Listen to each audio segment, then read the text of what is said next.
Hello. Fallout 3. Again, I kind of forgot this was on the dockets. Last time we left off, I believe we were doing the Mothership Zeta DLC. I was kind of in a bad spot with that DLC, because it's pretty mediocre. And it's kind of samey, it's a little bit repetitive, and we just have to finish it. I think we're over halfway through. I think we're at the spacewalk.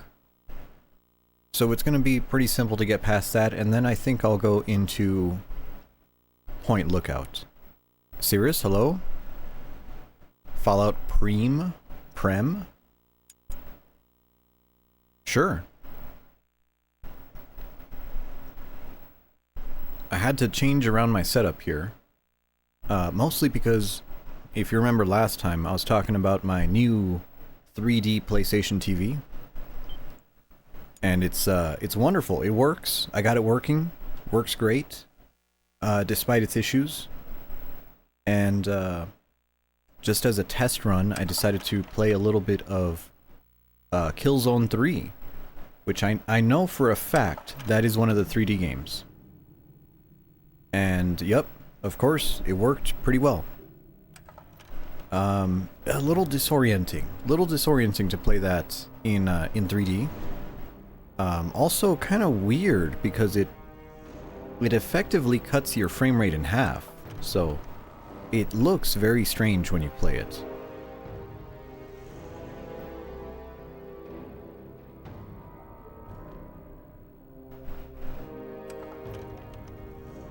Thankfully, my weekend has started. And I feel tired. I feel really tired. I feel really, really tired because I had to work until 12:30 last night. So I'm just like, I'm in a weird state right now. I got enough sleep, but then I got up and then I felt tired because I got up a little bit late. Am I wearing the spacesuit? Yes.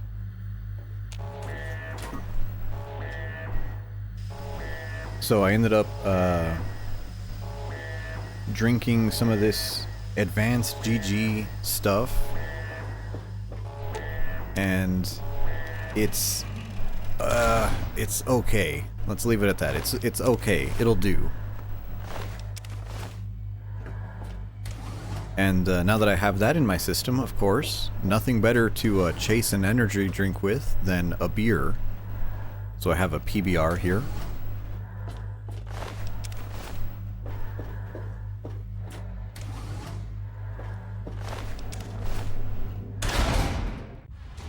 And what else? What else? Oh, I have I had something strange happen to me. And I always work in a very strange environment, because I work in public transportation, and if you don't know, public transportation is a very depressing place. It's very demanding in a certain soul draining sort of way, and I had something weird happen to me on my way back home, and I was like, oh, that's kind of weird.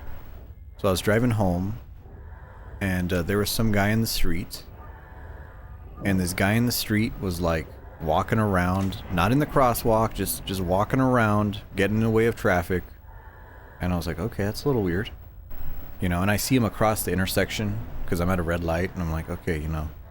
Do I wanna go near him? Do I not want to go near him? You know, I'm still debating. Still debating. So the light turns green, I start driving past him, and then he's like screaming out loud. He's like, I want to kill myself. And then the guy in the opposite lane of traffic, he's got his window rolled down, and he's like looking out. And, you know, some white guy wearing sunglasses. Looks very like baseball coach-esque. You know, if you kind of get the vibe I'm trying to lay down. And then he's like, oh, you shouldn't kill yourself, guy. And then I just drove away. And I know that seems like a really small interaction, but that's kind of how my day went.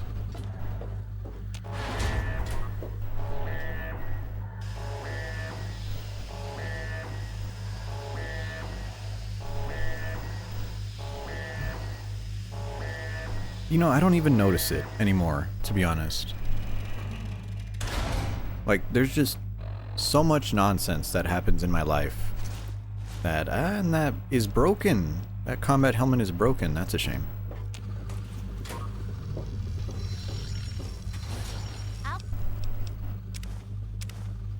Like, I feel like I deal with that so often on a regular basis at work. That guy just going absolutely apeshit in the street didn't even register. It just kind of, and I was like, and then I got to work, and then I was like telling my coworker, I was like, man, I feel like something happened, but I don't know what.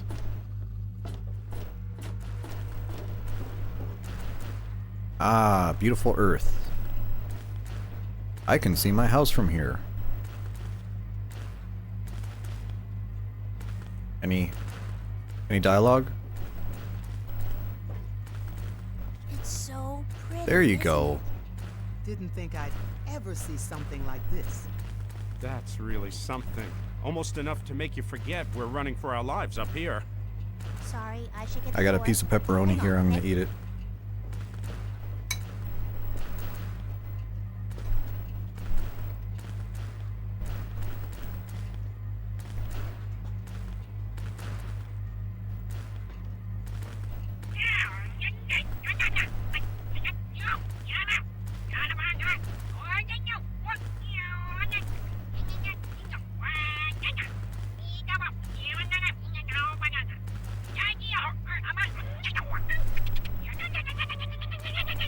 I wonder who was the voice actor for the alien.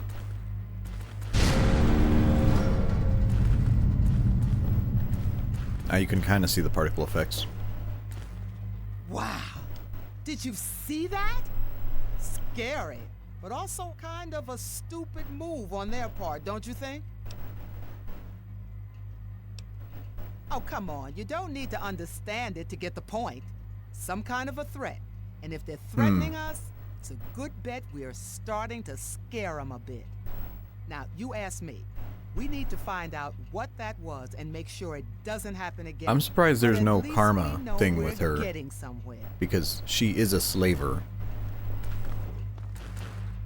Disable the death ray. Oh no! You know, that reminds Turn me. this one on, At work too. yesterday, it was a You're very going to slow have to day find the other because of the end and turn holiday. it back on. And when it's a really slow day, I like to put on a channel called Comet. And Comet is channel 2-3 around here. And it's a really cool it's a really cool channel because it's science fiction. And it's very charming. They play, you know, Stargate SG-1. Because it was a holiday, they were actually playing the Star Trek movies, the new ones, not the old Star Trek movies.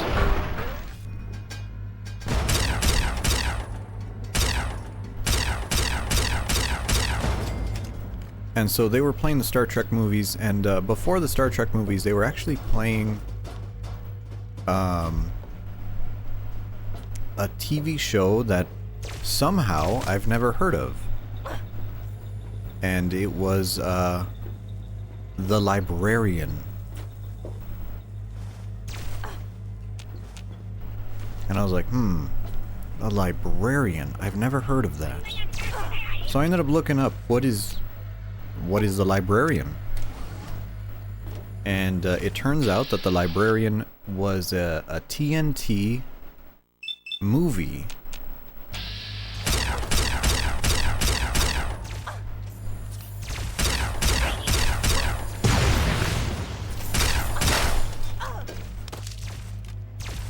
Of course it's an armored fucking alien. Come on. There goes a whole mag. There.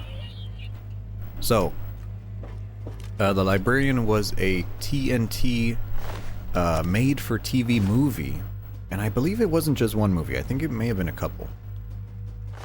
But it was a really interesting movie because it was a man who was a student.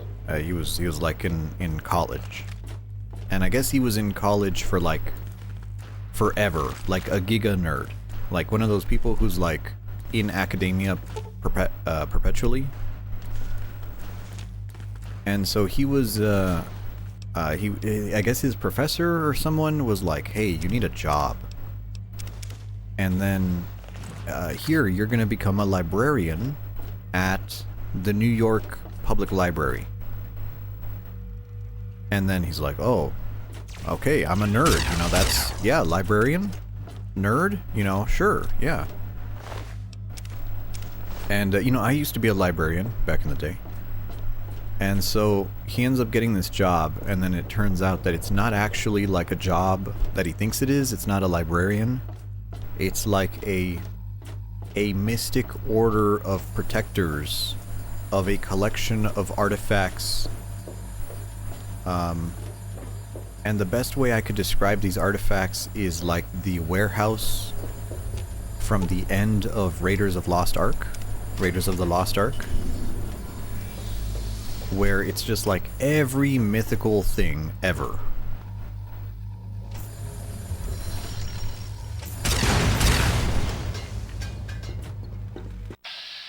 Hello, alien. Goodbye, alien.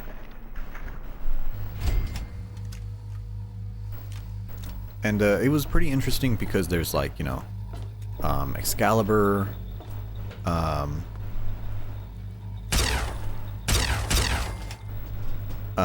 the Spear of Destiny is what's stolen from the museum. I believe there's also like the Death Ray, Nikola Tesla's Death Ray.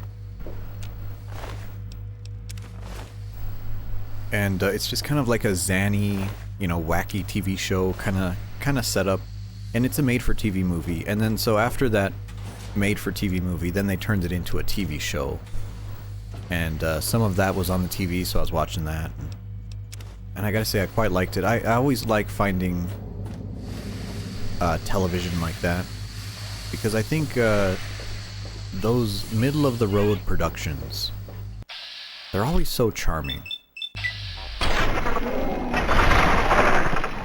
You know, like, of course, you watch, like, an HBO show, and you're like, oh, of course the HBO show is gonna be pretty good. It's a fucking HBO show, right? I mean, you know, of course. But it's nice watching, like, something that is, like, a solid B tier.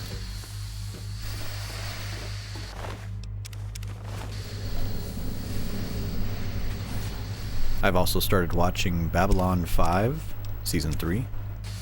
Which has been going a little bit stranger than I expected. I was honestly expecting Babylon 5 Season 3 to begin with like a big episode, right? If you've ever watched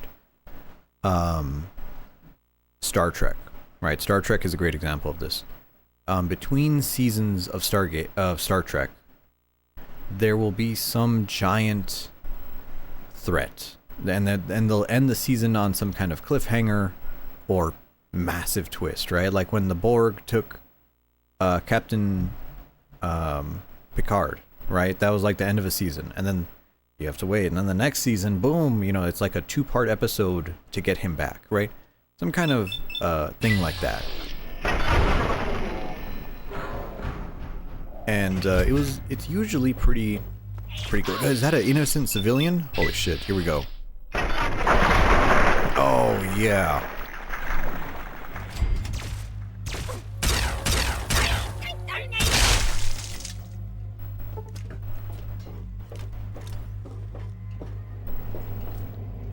Okay, over here is the unique drone cannon. It's found on these guys, so we gotta get rid of these guys. Notice they drop drone cannon, but if you search them, they have drone cannon XB, which is the unique version.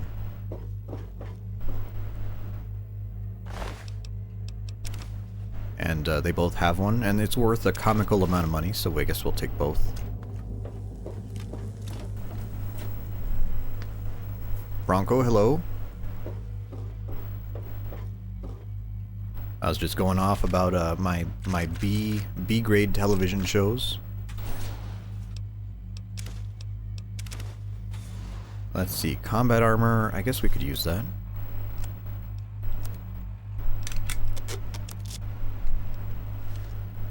Tesla armor. We could wear it.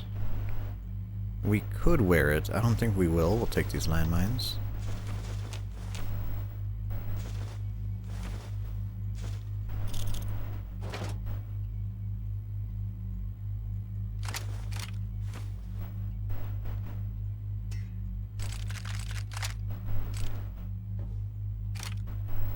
Okay, we should have enough to upgrade. Well, not upgrade.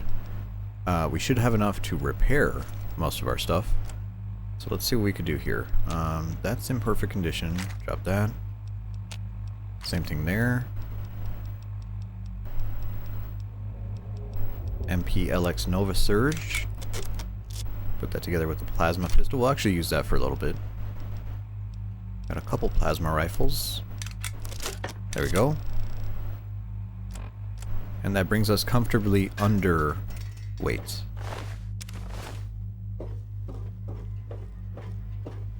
Now there are, this is not the right room.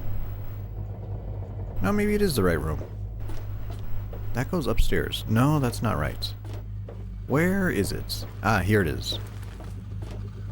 Here is the unique alien disintegrator, the destabilizer. This one's fully automatic. Theta, hello? Is that a yawners emote? Yes, it is. I saw she finally got Skyrim running. It can be a challenge. That's why I don't mod my games. At least not very often.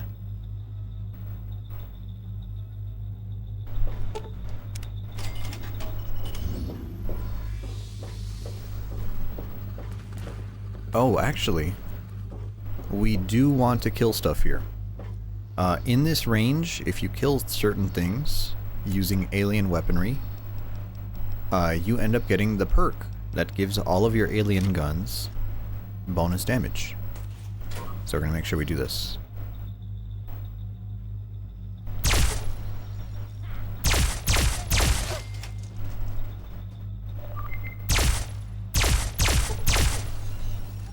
How's that audio? A little loud.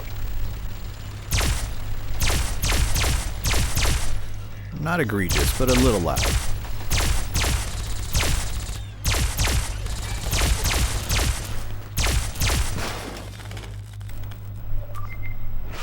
Whoa!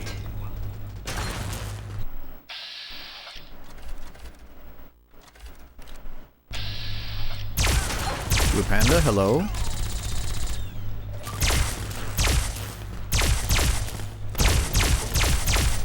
Whoa, that is a Deathclaw. I didn't realize Deathclaws could spawn here. Let me turn that down just a hair.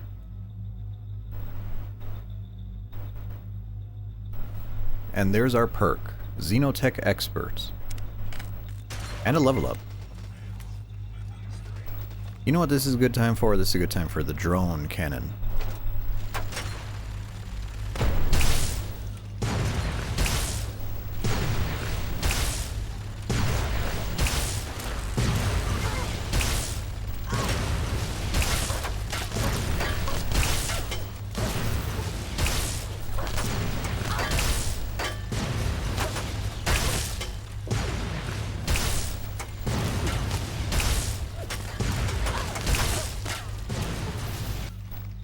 Old model. Old model. What is the button for old model? Right? Yes.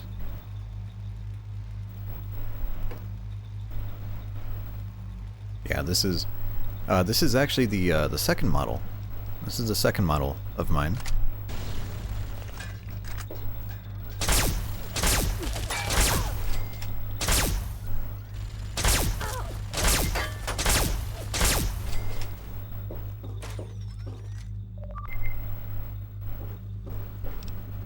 There we go, we can finally level up. Let's see here. Energy weapons are pretty high. I don't think we need it any higher than that. Or is there a perk at 90 or is it at 80? Maybe we'll put 1 point into that.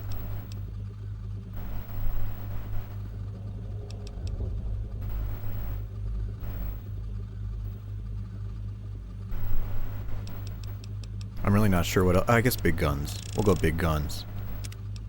Big bad gun. Okay. And let's see here. Ah, that's the perk we were looking for. Cyborg. So if we take Cyborg, we actually get 10 to our energy weapons, which would max us out. Which, unfortunately, would be kind of a waste, because we still have to pick up the energy weapons bobblehead from Raven Rock. So that'll be 10 points wasted there. So maybe I don't want that one. We can do the evil person, ripping off people's ears. Yeah. Adamantium skeleton, that's a good one as well. Or big guns. Size matters. We'll go size matters. I don't think I need the role play of ripping off people's ears.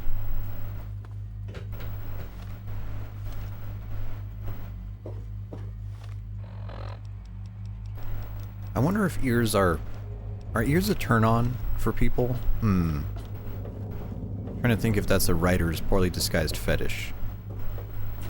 But I guess if you're just keeping them as currency, that's not really a thing.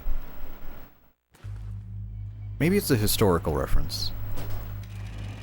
Maybe there's some guy who was like, oh man, I really want to... Hello, civilian! Oh, there we go.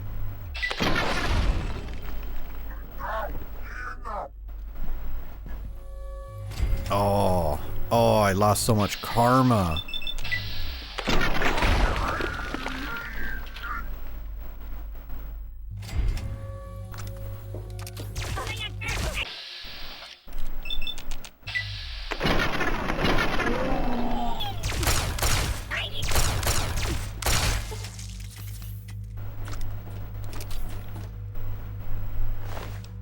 Here's the anal probing room,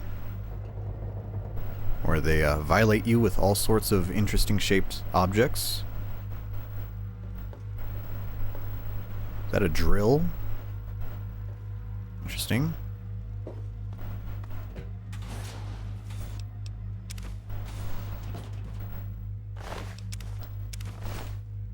Let's do a stim pack check. How are we doing on stim packs?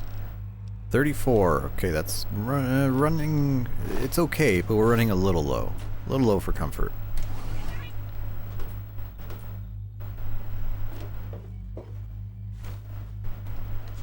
Make sure we take these biogels.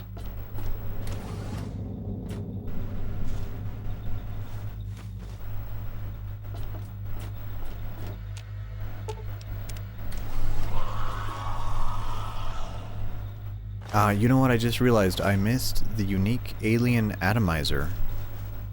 It was on a shelf in the previous area. Although, I don't really care, because it's not that good.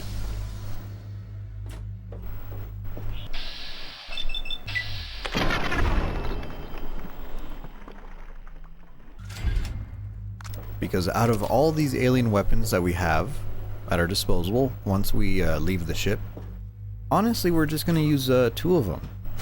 The Captain's Sidearm, which is the shotgun, and then the destabilizer. Probably the most easy to use because it's full auto. And that's kind of it.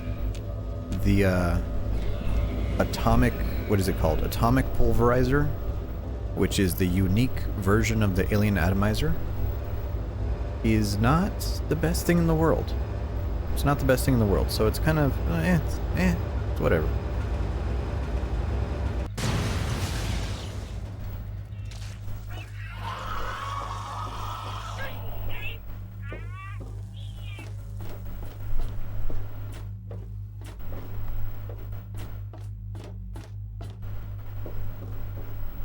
Now we've unlocked the weird creatures.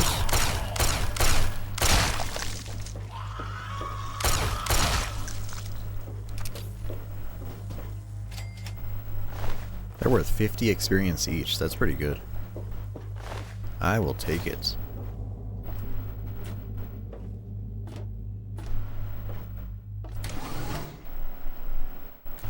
I said Mafia 2 was the only Mafia game I played. No, I think it was 3. I think I've played a small bit of 3.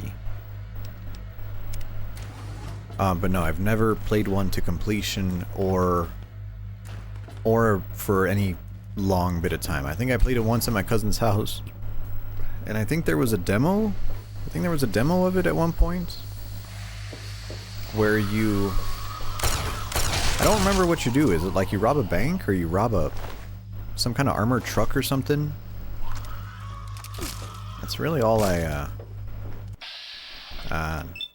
long neck and large forehead. There you go.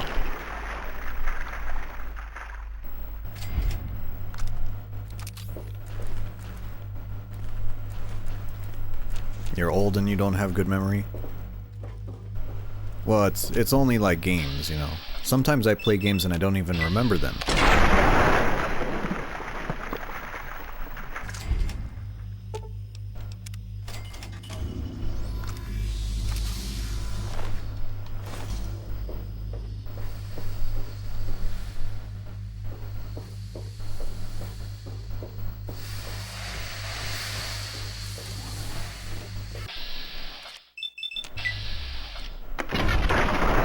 Interesting that putting on a helmet counts as a hitbox for his head. Oh, frame split. Little bit of a frame drop there. My PlayStation 3 is working really hard to render all this high resolution game.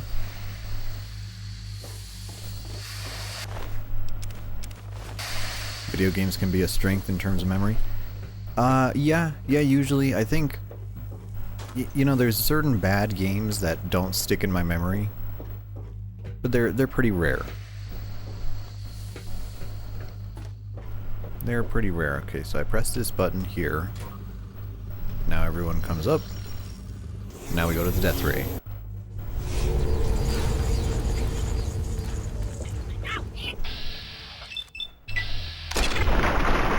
Oh yeah.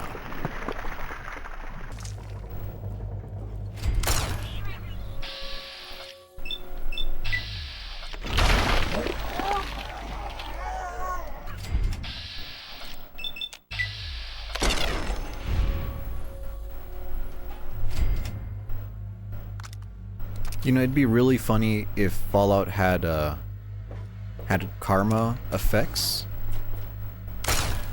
And if you had really bad karma, you just get hit by a bolt of lightning.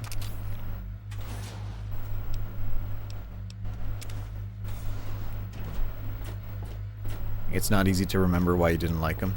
Yeah, well, I feel like some games are just forgettable, right? There's a lot of times when I'm watching a certain person play games and they talk about them and I'm just like, man, I don't remember anything. I don't remember anything. Like, I remember my mother had a coworker who had a PlayStation, and he was like, hey, you have a son, would you like to have him borrow some of my video games? And, you know, I really wasn't into that sort of thing, but my mom was like, you know, oh, you know his, like, nephew or something, they goes to the same school as you, and I was like, oh, sure, whatever. So, they gave me, a video game called Dark Sector? I think? Dark Sector? And Dark Sector is some kind of third-person shooter where you have a giant knife on your arm. And that is the only thing I remember from it. I cannot, for the life of me... Oh, the character has black hair. That's it. I really couldn't name anything that happens in that game. And I'm pretty sure I've beaten it. I'm pretty sure I beat that game. And I'm like, that game was so forgettable that I don't remember what was in it. Now maybe it's just me. Maybe it's me, and maybe if I play that game again, I might remember.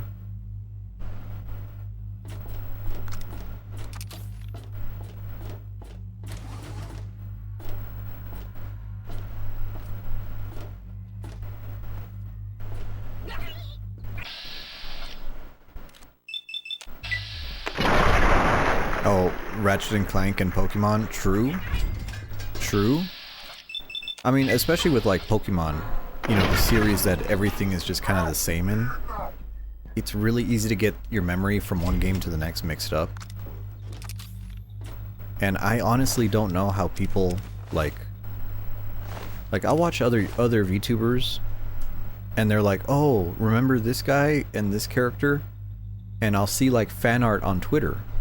I'll see fan art of a girl, and apparently she's like a really like gothic style, and she's like kind of a freak, but she uses ghost type Pokemon. And I was like, oh, you know, to me that's like a throwaway character who I'm like, oh, who is that? Do they even have a name? You know? And then people are like drawing fan art of them, and I'm like, this isn't even a character. You know, it's very strange how some people remember certain things, but I guess that's what it goes by, right? What you played, what you remember.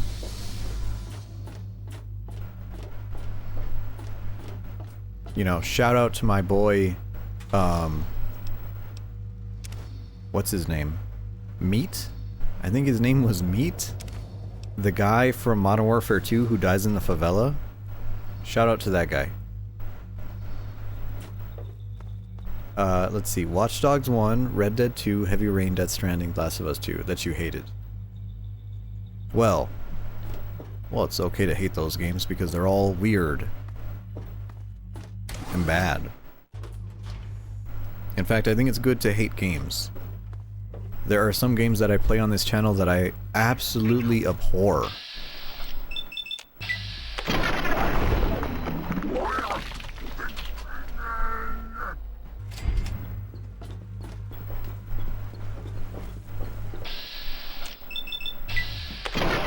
But I think it's also funny sometimes when I play a game I don't like, because it's almost like making me eat my own medicine.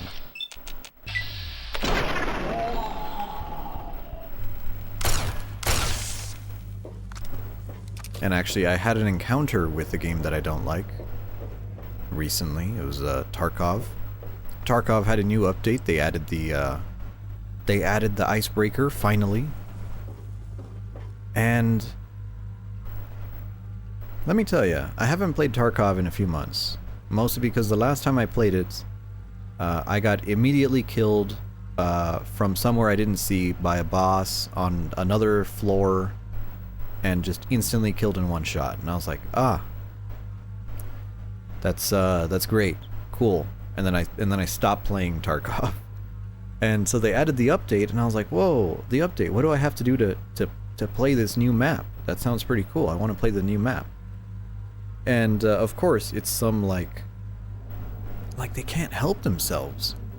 They really cannot help themselves. They want to make a good game that people will play and they make money, but everything they do is like you stand there in front of them and you open up your legs, and then they put on their steel toe boots and they just kick you in the nuts as hard as they can. And that's really what the game is just like, oh, you want to play the new content? Well, go look at a poster and then go talk to the BTR driver for some reason. And then if you did another quest, now he hates you because you screwed him off. So you're like, okay, well, I'll talk to you again if you give me 200 of these bullets. And you're like, fuck. you need 200 of these, and he's like, yeah, I want 200 of these really rare bullets. Oh, if you play arena, you could buy them from ref level 4, but no, if you just want to talk to him, you gotta fucking find them or craft them. And if you want to craft them, because you could craft them, you can only craft them after a quest.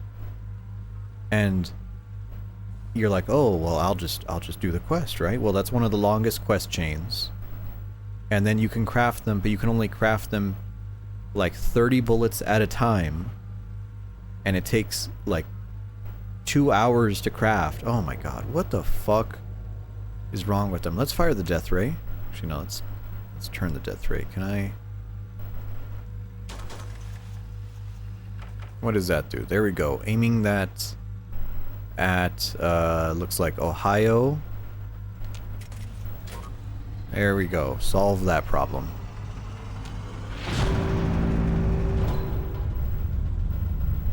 Perfect.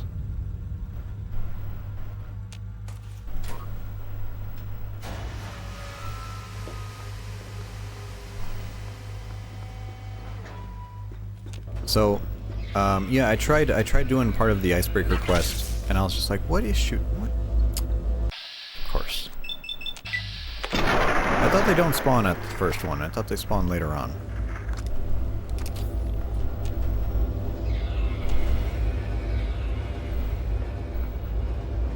So, you know, Tarkov is just like the biggest waste of time. And my best friend, he managed to play it. He managed to get to Icebreaker, and then he's like, oh, it's almost 500,000 rubles to get there. You have to get there on a pier that everyone and their mom will shoot you from. And you're like, oh, okay, cool. And then you manage to get in there, and the boss and all the enemies have literally the best ammo in the game. Not even like, hey, this ammo's pretty good. They have literally the best ammo in the game. And they will kill you like instantly. Like AI, insta-kill, headshot through wall type of kill. And to get out of the map, it takes 2,500 euros of a different currency. And I'm like, why would they do this? Red Dead, a lot of people like the graphics. Well, some people like it. Some people do like it. I'm not gonna fault them for it. You know, as long as they're not enjoying something disgusting like League of Legends.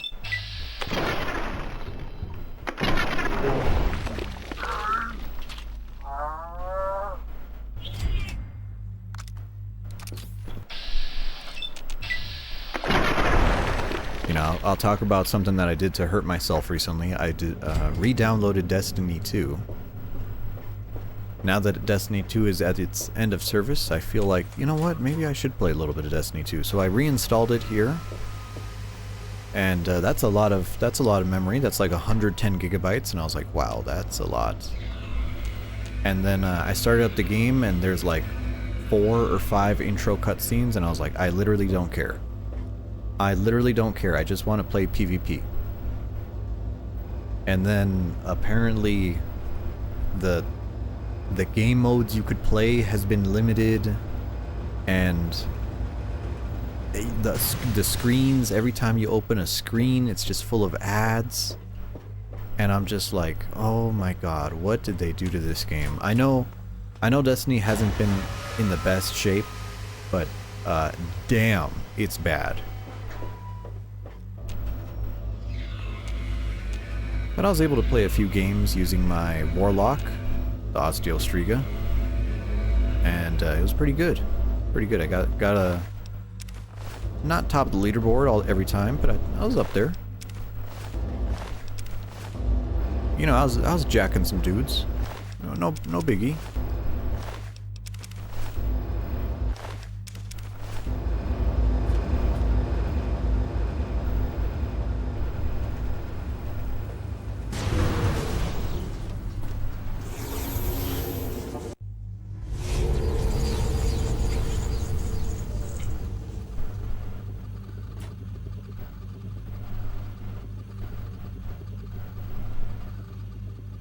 Yeah, well, you know, I think League of Legends gets to be the butt of all my jokes. Because I have a buddy who has fallen down the League of Legends rabbit hole.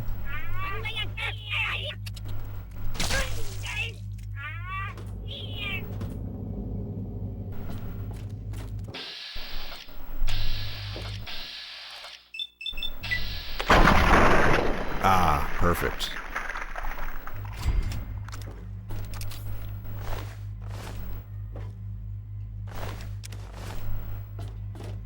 The controls can be terrible.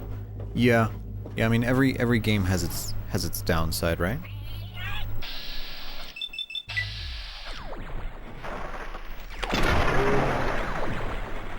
There we go.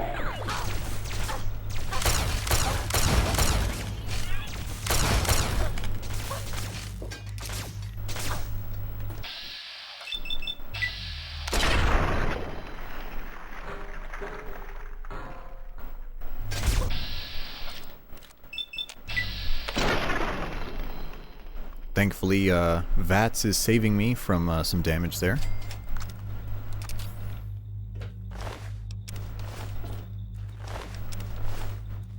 Why am I playing Fallout 3?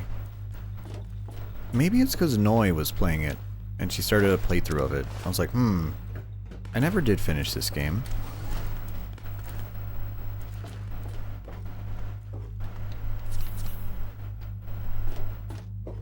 People didn't play the first. Well, I don't think you should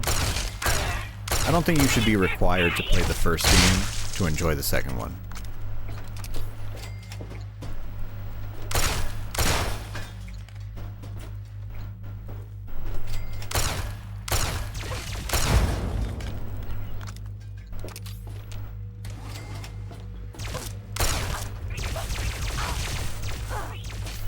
Oh my god, that's a lot of them. Where's my grenade?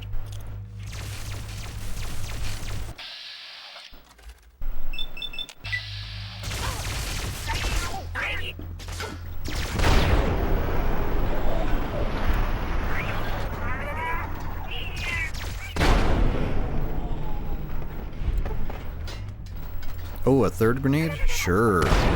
There we go.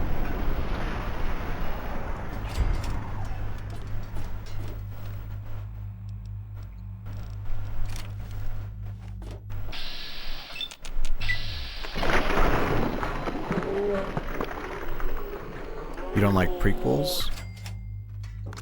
I'm trying to think of a good prequel.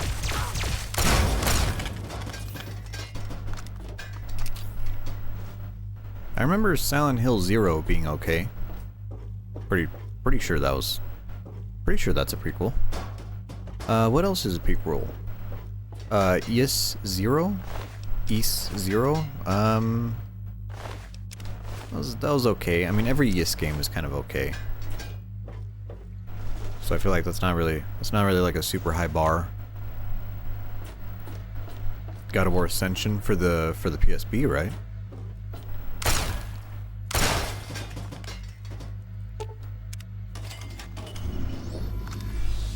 Oh, PS3. Which one was the PSP one?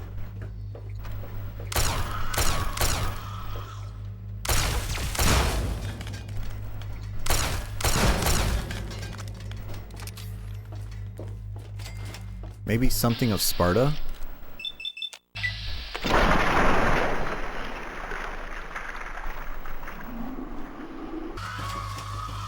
Ghost of Sparta. I see. That's the one I was thinking of.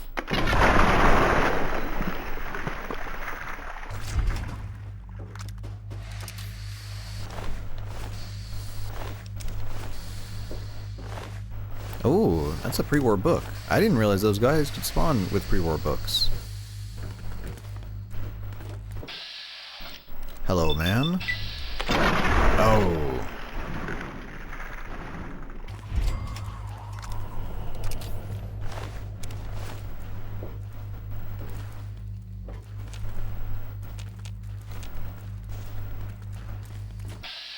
Doc, hello. Filthy aliens? Yes, we're killing all of them, because we're an evil character.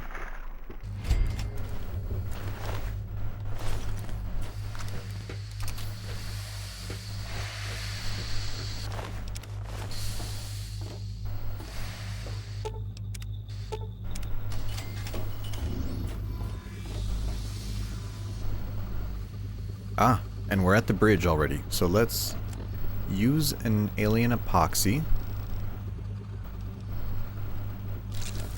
There we go. Don't you gain a small amount of karma killing abominations? I don't believe so. You lose karma for shooting the red aliens. And we are still very much, very evil. So no problems here.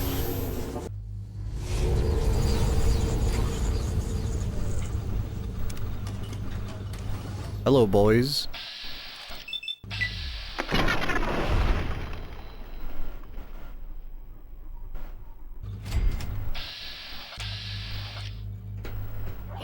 Oh, look at you. You sat down. Rip.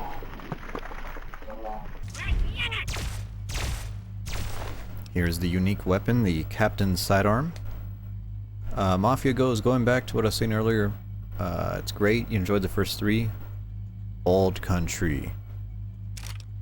I mean, that's the modern one, right? But I remember when Mafia 3 came out, people didn't really like it either. But I think that was mostly because of its quest structure.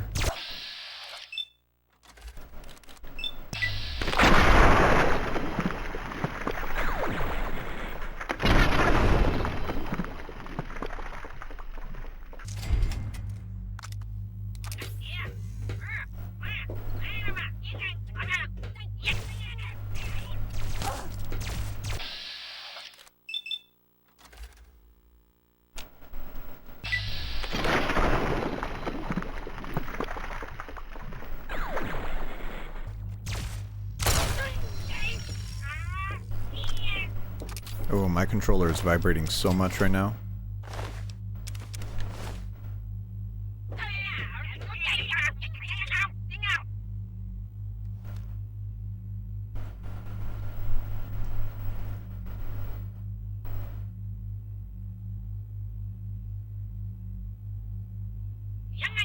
It was a disaster at launch. How should we judge games?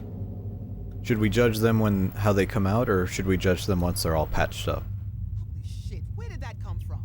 Because I remember watching a reviewer talk about, Wow, this looks just like they were talking the about original Crimson Captain Desert, and they were like, the early access version that all the journalists were given was actually pretty shit, Mr. Elliot? and it's actually really good now.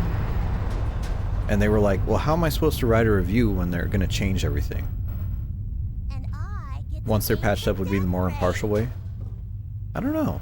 What if you like live in a farm and you buy it and you're like, oh, I don't have any Gotta lock on patches. their ship.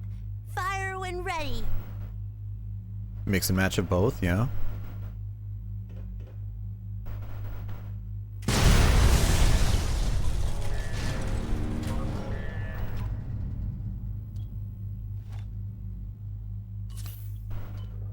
I never thought I'd get to do something like this.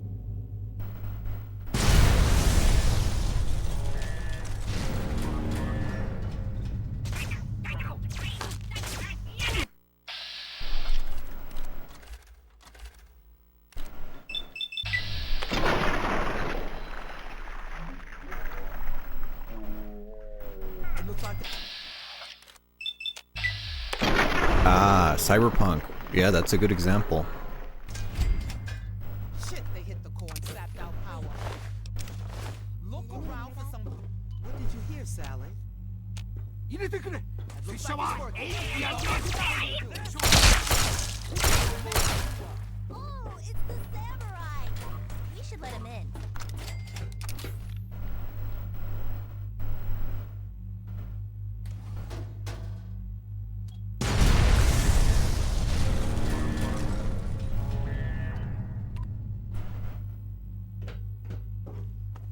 Hello, Mr. Samurai Man. Hello?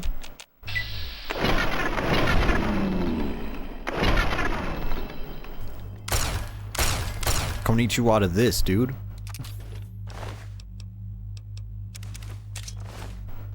I'll take all that.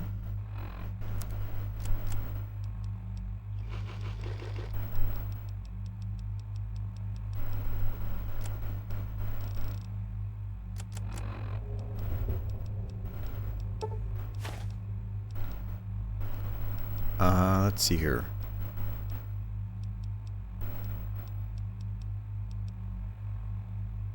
Yo, I steal the cowboy's gun? Yeah, I got Paulson's revolver. Yeah, that's the, well, you gotta remember, Paulson's revolver in this game is actually a shotgun. It doesn't work the way you think it does. It's actually a shotgun.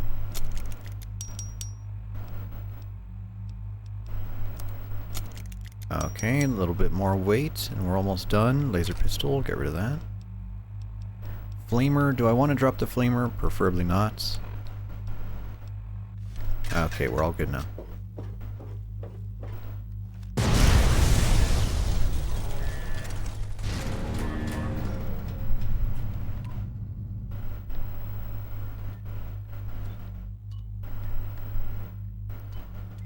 Where's this guy? Hello. Sir?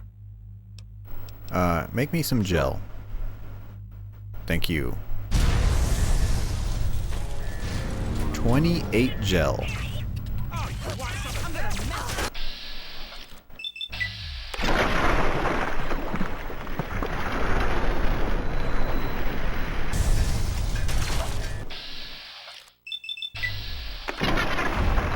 I don't know what just exploded there.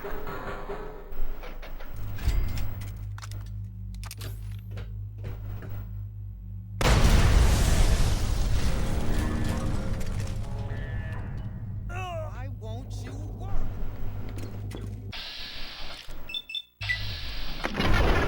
Wow, that guy just popped in.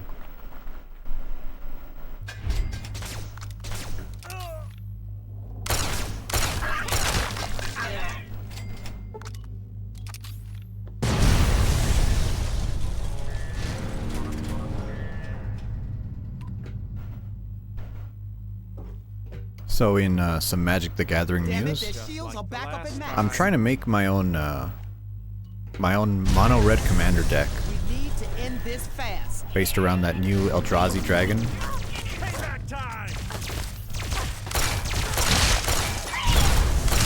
But man, it's kind of hard to make one.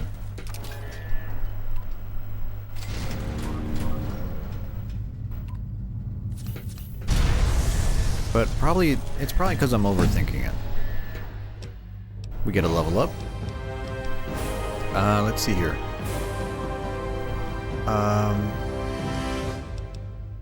Maybe more big guns. We have a Gatling laser now, so we could just do that. Okay. And now let's buy ourselves Adamantium Skeleton. I feel like that'll be useful.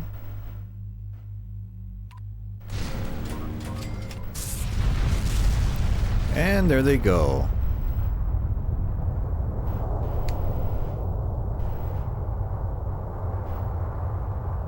That went well. I'm gonna eat a piece of pepperoni as celebration.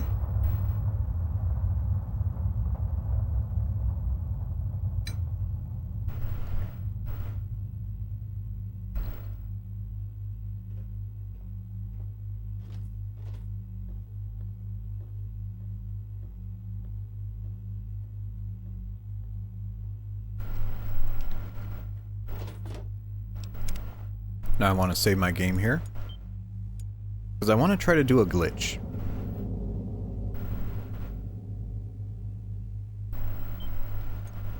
Okay, so we saved our game. I'm pretty sure if you just come over here,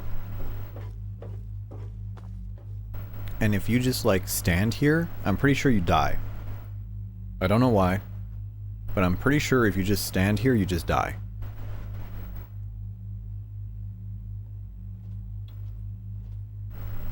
And I don't know if it's like you have to look outside for long enough, or you have to go third person.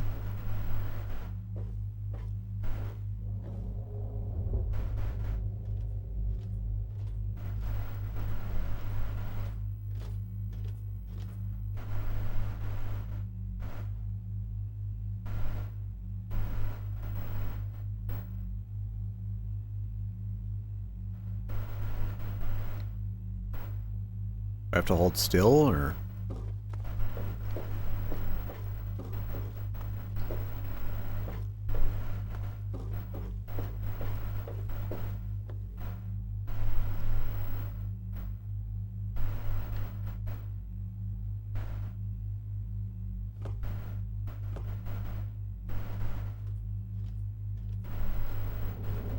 I wonder if it crashes into the earth.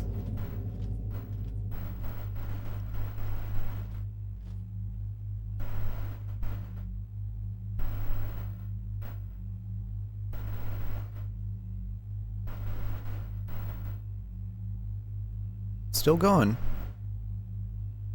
Still going. So I don't think this is one of the best DLCs, but it does its job. You know, it gives you a unique location. Oh, it actually burns up. I don't think I've ever seen this before. Does it hit the earth?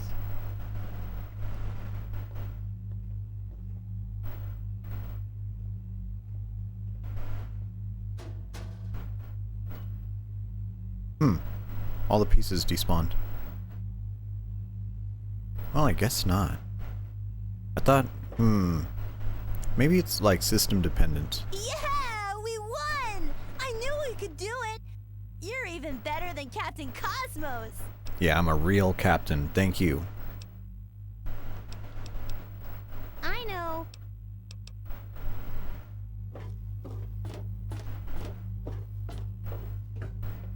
We did it! We really did it! Oh man, I can't believe it. I never thought we'd make it. You're the best, the absolute best. I'd be dead without you, or worse. Thank you so much. Thank you. Oh, come on. Nice work, kid. Her name is If there's more Soma, of like them the out game. there, that'll make 'em Like think hit twice game about Soma? attacking us again. And it looks like you're in charge of your very own spaceship. Actually, Hempy, hello? Hempy, what's up? Please don't get me Call of Duty. Don't do that to me.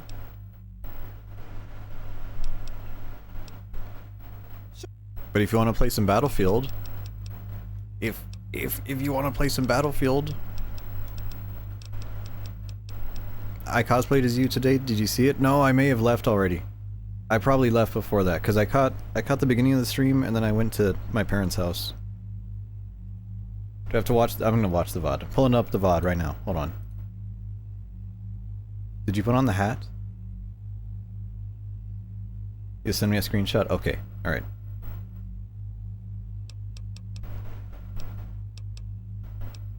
What do I want to repair? I actually don't think I want to repair anything. Oh, Gatling laser?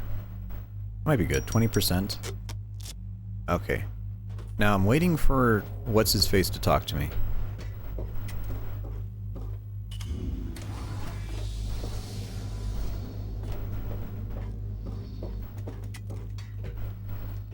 COD needs to be Hey, I abolished. thought you should There we know. go. There's a trigger. Someone must have hit a button during the fight just now. I don't know. I thought Black Ops Cold War was actually decent. I thought Black Ops Cold War, because you know I still kept up with Call of Duty.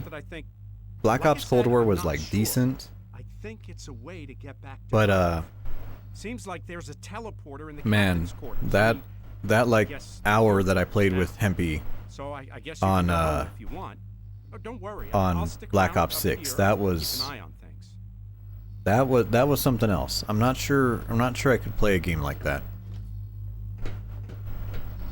Okay, now we can go home. Wrong one.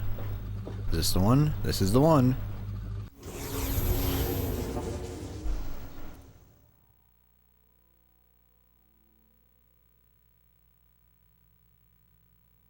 Oh, that's cute. You put on the button up. Wait, is this more Alien Isolation? Did I miss on more Alien Isolation? Oh shit.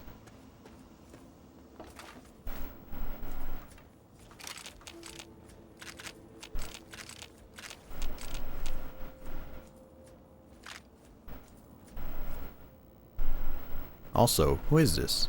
Yeah, kid. Whoa, it's Jericho. Hell yeah. Sure. Give me whatever you got. Okay, Jericho. Hey, do you want to be a samurai? No. No, you don't. Yeah, let's get to the action. Yeah, that's really cute. Little chibi hempy. So this alien... No alien isolation today, tomorrow though? Okay, alright. Okay, so notice this alien, right? There's a glitch with the head texture. You can kind of see it popping in and out there.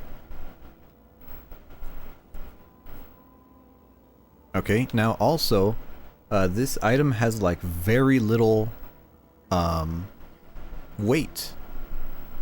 So you can move it around a lot. Only body that you could do this to.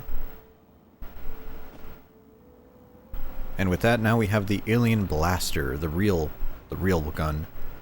Activision, crazy how they milked COD. Well, I mean, Black Ops 7 was like kind of the first real flop.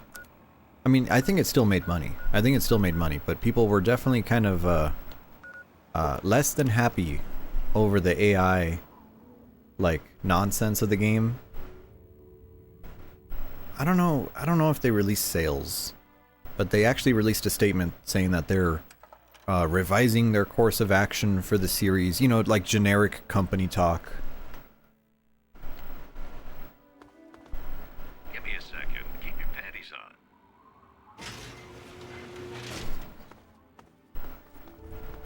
Evening.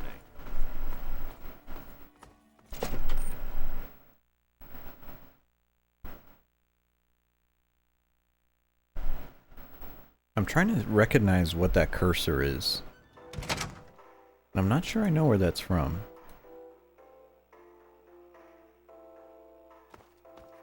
Oh. Oh. Oh, there we go. We're good. I like it when the game freezes like that. You know, it keeps you on your toes. Did it crash? Did it not? Who knows?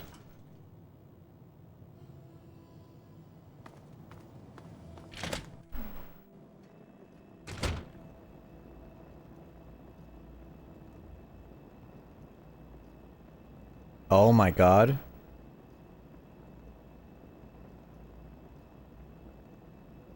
Oh, hello bot. Hempy, you were playing Black Ops 6 on stream? And I missed it? Holy shit. Holy shit. Welcome home.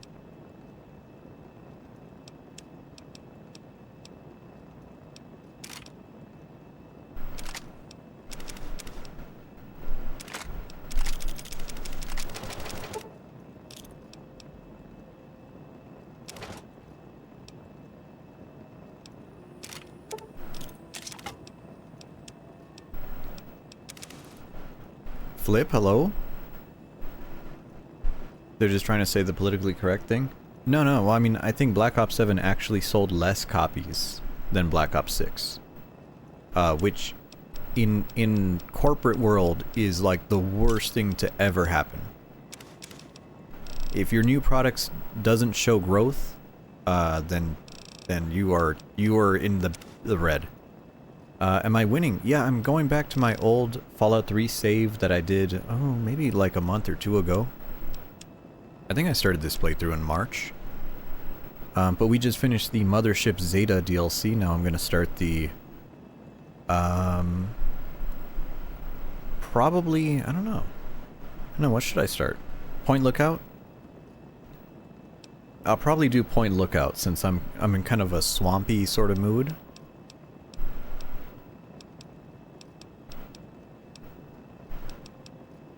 Now, do I want to take the plasma rifle?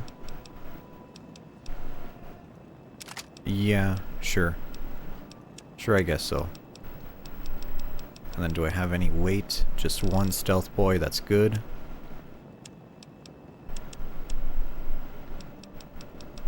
How many Chinese assault rifles do I have? We'll take all of those. Madam.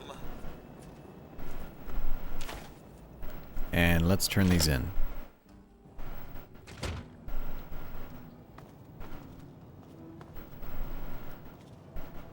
What are we standing around here for when there's... Oh, I was gonna fire Jericho, but I was like, Hi. I'm not sure if I should fire him. I think he just waits at the start of the DLC. Which is pretty nice. That would be pretty nice. So we're gonna fast travel to Paradise Falls to turn in these Chinese assault rifles. I don't know how many we have. I think we might be like halfway through.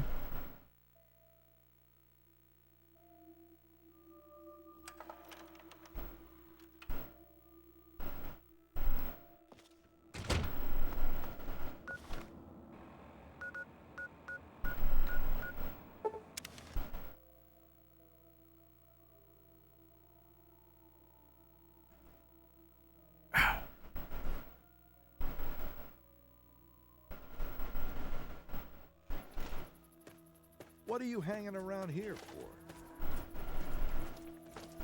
Oh, and I do need a helmet. Hopefully they have a helmet for me. That helmet will be another couple points of damage resistance. Maybe like 5 or so. We'll see. See how much we actually get from that.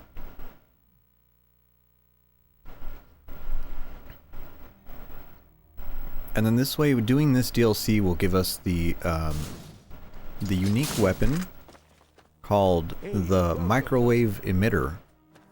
And the microwave emitter is an interesting gun because it uses the same model, projectile and weapon, of the Mesmetron, the brain control gun.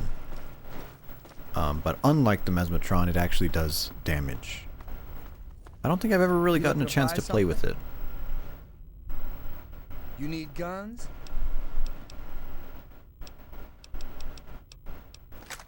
Oh. You know, COD Vanguard sold poorly. Vanguard, is that the World War II one? I've never liked the World War II CODs. I don't like World War II games in general.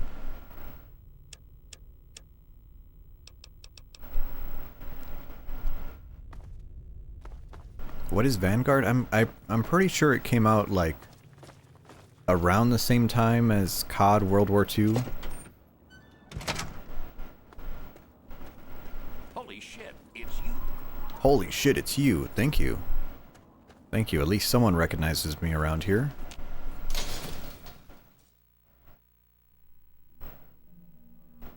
COD Vanguard came out in 2021. Oh, it was a COVID COD.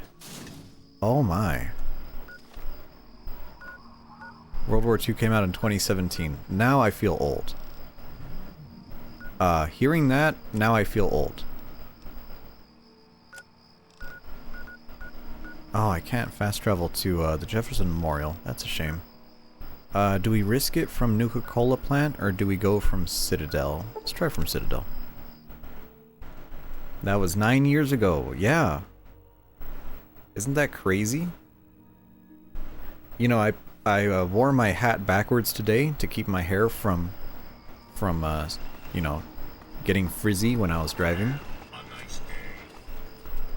And it was really weird because when I put my hat on backwards, you know, you could see my hair through that little like snapback part of the hat, and you could see all the gray hairs, and I was like, you know, like front and center gray hairs. That I have a very prominent gray streak in my hair.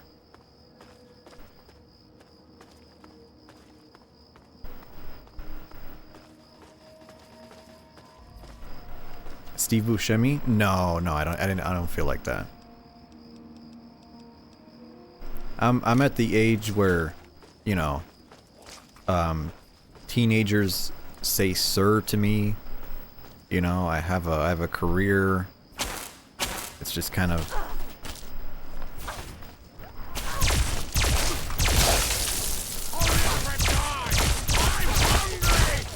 holy shit, my health. Holy fuck, my health. No. We're not doing this. We are not doing this. Jesus fuck. That is a super mutant overlord. One of the most dangerous enemies in the game. And we're already fighting them. Thank God we got this alien blaster. You really got a gray streak? Yes. I have a pretty stressful job. It's kind of kind of where it came from. Thankfully, I'm not balding yet.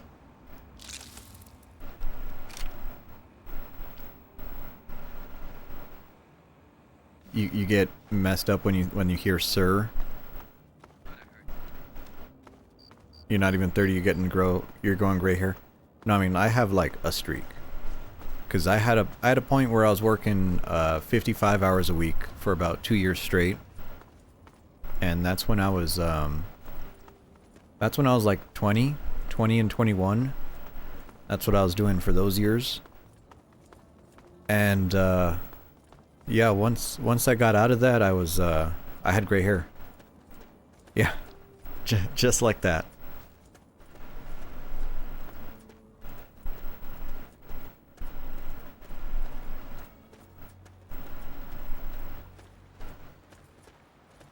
The river boat. You know, okay, so here's an interesting thing. Looking at this boat, okay, is this a riverboat? Yes, it is, right? I was looking at concept art, because I have an art booklet here. I have an art booklet for the Alone in the Dark 2024 video game. Okay? And one of the levels of that game is a riverboat. But the interesting part about that is this picture. Can I have it on this computer? No, I don't have it on this computer. Ah, it's on my other one. Okay. But the boat is much larger. Like almost a hotel. And this one is like 2 rooms. Are you going to Point Lookout? I need your help. My daughter stowed away on the Duchess Gambit a few weeks ago, and I've been worried. Nothing wrong with being old. No, there's nothing wrong with being old. I haven't heard anything from her, but if you're going and besides, there, now I can flirt with all the 30-year-olds and not feel like I'm gonna, you know, like feel like a baby anymore. So that's cool, I guess. I'll look for her, sure. Oh, bless you. Her name is Nadine, and she left a couple of weeks ago. Said she wanted to see the world. Silly little thing that she is. But oddly enough, like people who used to be adults now they feel really young. So when I see someone who's like 20, I'm like, wow, you are a baby. Okay, so Blue Panda, new model, hat and shirt. Which one is that? Left? There we go. There you go. So now that I've used the new Mafiko PNGs, I decided to set up a redeem for it. So, you start to see why people treated you like a child before? Well, I don't know. I mean, I've always been like a pretty reliable person, so I've never really had that. Please, find my daughter. As long as they're over 18, no. No, if I was talking to an 18-year-old girl, I would, like, actively feel uncomfortable at this point. I don't even know how to make conversation with a teenager anymore.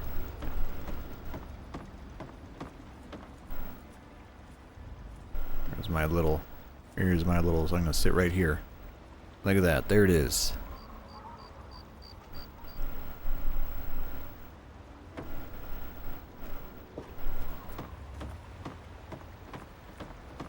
Welcome, my friend. I am Tobar the Ferryman, and this fine vessel is the Duchess Gambit. We're just back from Point Lookout, but it won't be long before we set off again. Interested? Would you like to know more? You look like a woman who's been around the wastes, so I'll cut right to it. In Point Lookout, you'll find fresh-grown food, mysterious locales, and treasures as of yet unlooted. But keep your wits about you, because there's more than a few exotic critters and inhospitable locals. So stay here if you're too dainty to rough it. Oh, oh, I'm so dainty. Oh.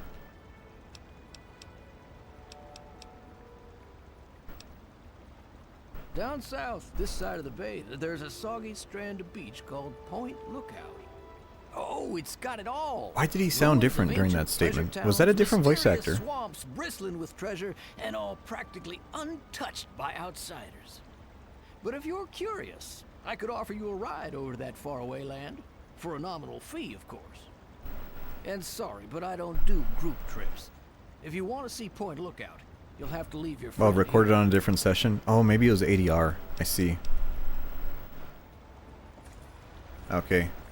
Yeah, what is it? Where does Jericho go? Now that I blew up Megaton, where does Jericho go? What? I see how it is. The old man can't keep up. Whatever. I'm gonna go see if there's anything left. If she wants kids, you're out. True. True. Oh, Jericho just leaves. Oh, I forgot Welcome this game doesn't aboard. tell you anything. Remind me who Jericho is? You don't know who Jericho is? Jericho's our main man. He's the evil karma companion that you could get from Megaton, who is a retired raider.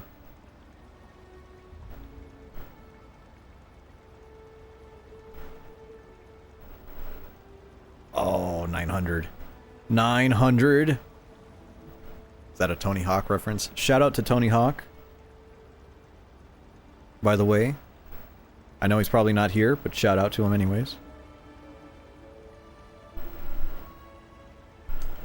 You couldn't date someone who smokes? Ah. Ah, I see. Actually, I'm out of cigarettes right now, so that's good. Maybe I'll go for a little bit without smoking. We'll see. We'll see. This year I managed to get it down to 1 cigarette a day, but we'll see how it goes. Now, I'm not normally one to discourage an adventurous spirit, but certain events have convinced me of the value Good of luck. forewarning. Yeah. Yeah, thanks. I know you think you're ready Thanks. for It's not, anything, I've done this but the before, threats and you'll I've face in the swamp ended make up in the those same place super before. mutants look like playful puppies. But So I just guess be it's just sure you about know what trying, you're getting right? into, I think okay? that's it's as long as I Still try. want to head out to Point Lookout? Just don't come crying to me when a Mirelurk is chewing on your guts. We'll buy 1 riverboat ticket. You've quit before?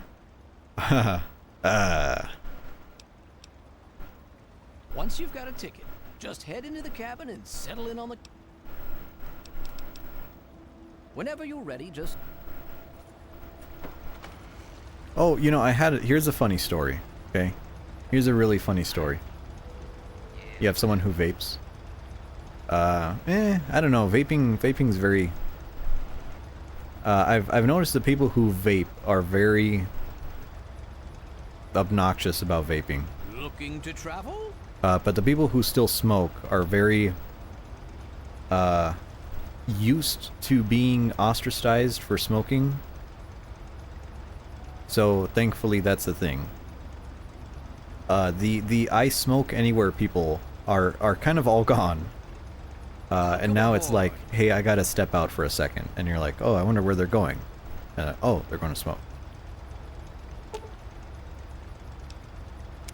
So here's a funny story, okay? Do I remember this story or did I already forget? Okay, no, I still remember. So, yesterday, you know, I deal with bus drivers. Yesterday I had a bus driver call in someone who was having a medical emergency. And I was like, oh, what is this emergency? Oh, open your ears, by the way. Listen to this.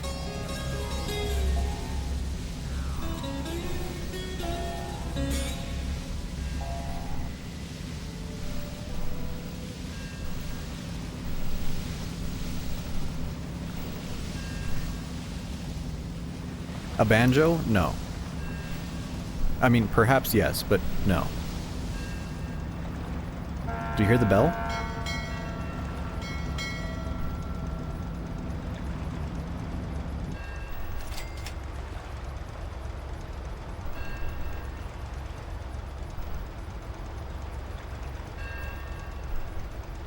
This is the sound This is the sound that I have, I've recorded for the, for my starting soon screen. This is the ambient audio track that I used. Is the shoreline sound from this location. At least they have some self-awareness. Yes, yes. So, funny story. Let's talk about this funny story. So I had a driver who had someone who was having a medical emergency. Happens all the time, right? And then we asked what the medical emergency was, and the guy said, I forgot to take my high blood pressure medication. And I'm like, oh, you know, as far as emergencies go, not an emergency at all. Right? You know, we'll call medical for him, whatever, but they're not gonna, you know, they're not gonna go lights and sirens for that, unless you're dying. So, I didn't want this guy tying up my bus. So I called security and I was like, hey, can you stand next to this guy and wait for the ambulance so we know that he doesn't leave? Okay, cool. And I need a description.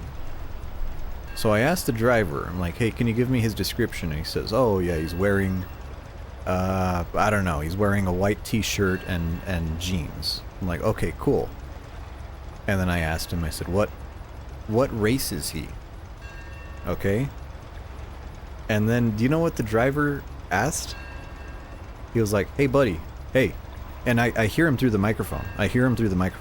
He's like, hey, are you white? Are you white? Huh? Are you white? Huh? Yeah. Okay, thanks. Yeah, he's white.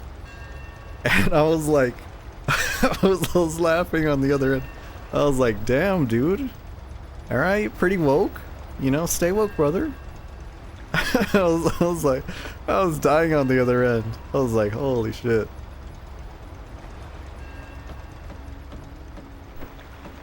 Welcome to Point Lookout, my friend. The trip was fine. The weather's nice and damp, and everything out there looks racial profiling? No, I mean it's not like it's a description. You know, you're given a description of someone. If you say they're white, they're white. If you say they're Hispanic, they're Hispanic. If they're black, they're black. I mean, you're just giving a description. You know, it's like you're playing Guess Who. Oh, nothing much. Just old Calvert Mansion. Just a huge. But yeah, the driver was going the extra step, man. He was like, I thought he was gonna ask him his pronouns too. I was like, damn, dude. I said point. Respect.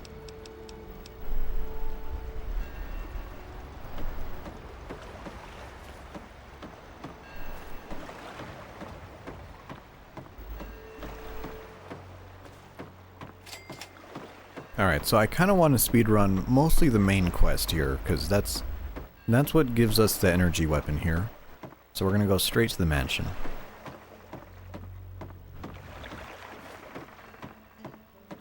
And also, Stimpack check. I have 17. Yikes. How many biogel? 37? We're gonna put that on a hotkey. Actually, we're gonna go get the merchant first, because, we need to buy as much as we can here. Because we will die very quickly. Pronouns become a topic?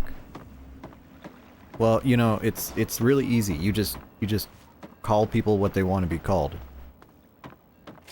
You know? And I'm a professional at work. So when people ask me, they're like, "Oh, what is this?" Well, what do you want? And they tell me, and that's what I use. It's that easy. All of Madame Panada's wares are top quality.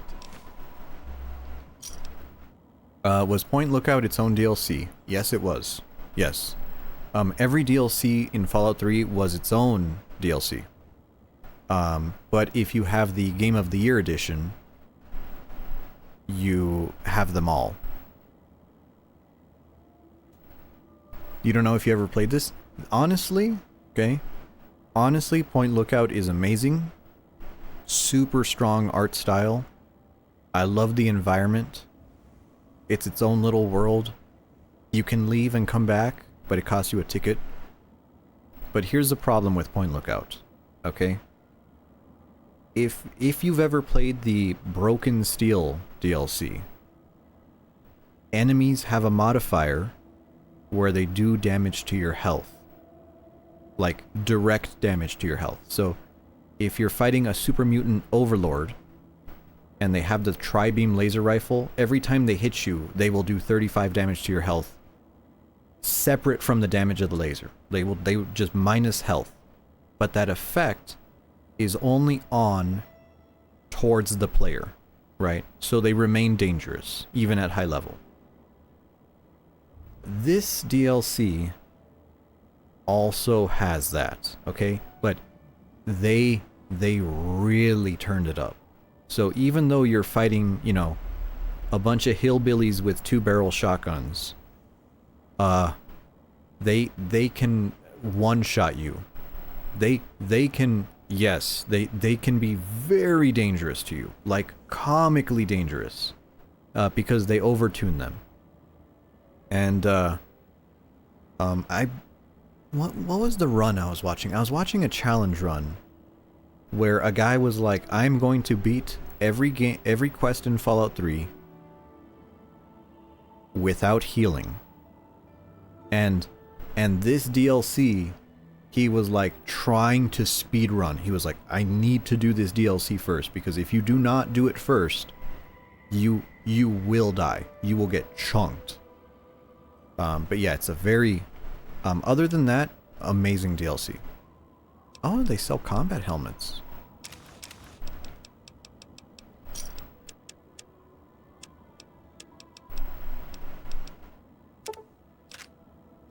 That's really weird. Yeah, unfortunately, it's kind of strange.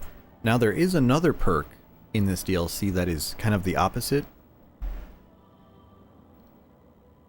So, in this first quest, you defend the mansion.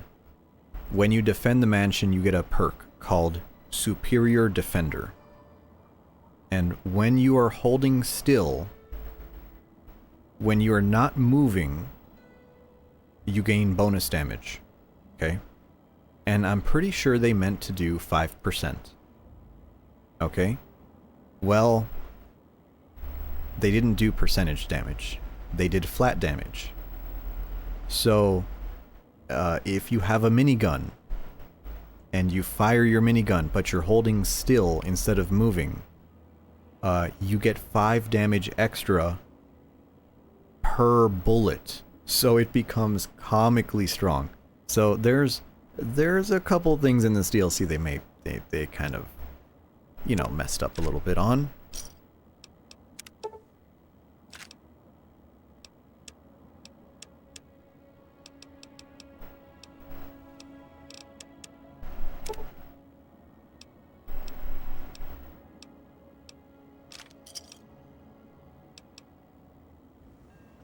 Okay, either way, we got plenty of ammo now.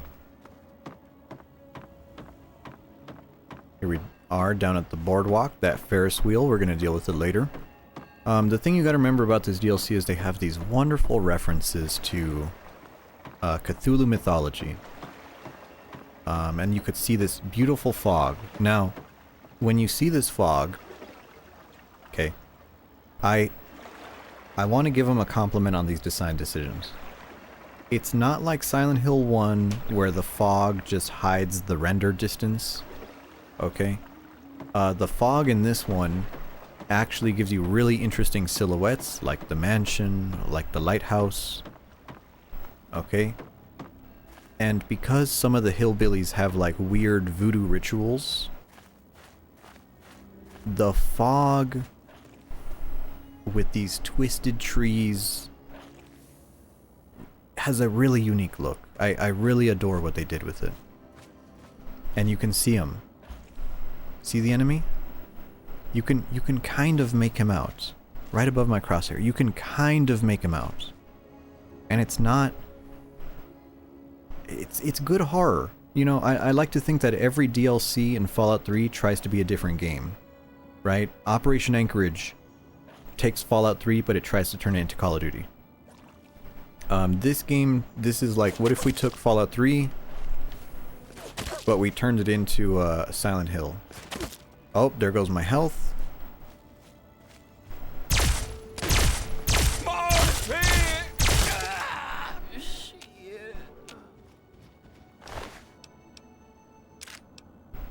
And there's the shotgun.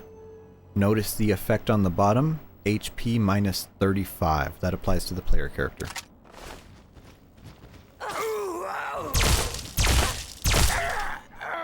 Yeah, 2 vodkas and a beer. Yeah. Yeah, my guy was hitting it.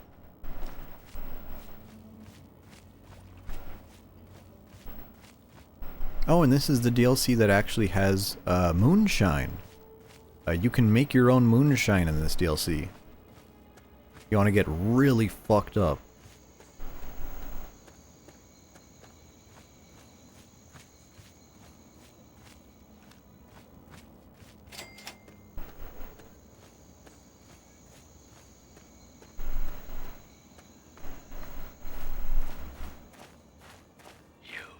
You're no tribal. Get in here and help me fight these bastards off, goddammit.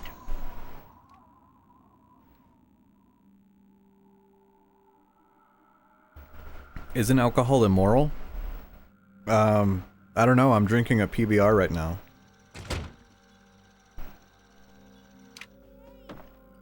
Holy frame rate.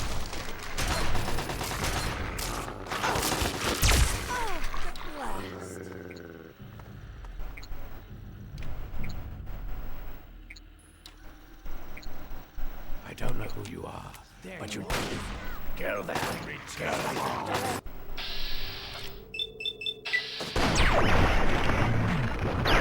Did she say at last when she died? Yes.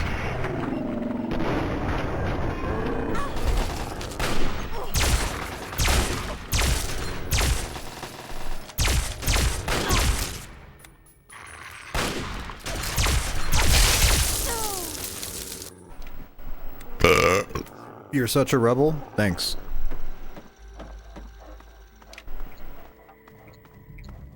They've been at it all night. Help me take out these bastards while I figure out a plan.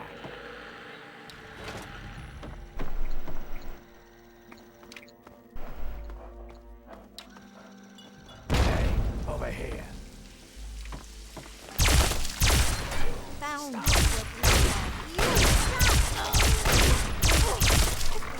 Sleep.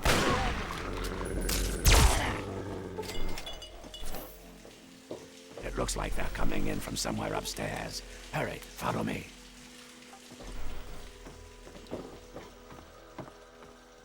Yeah, so there's a secret to Go these through these doors and up to the these stairs. tribal people Find where they are attacking coming this in and this stop building. them. I'll be keeping an eye on the cameras down here. Hurry. And the secret is that they have all been lobotomized.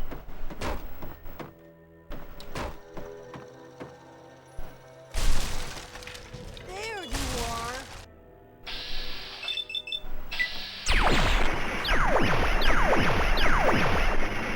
Found you. Sleep forever.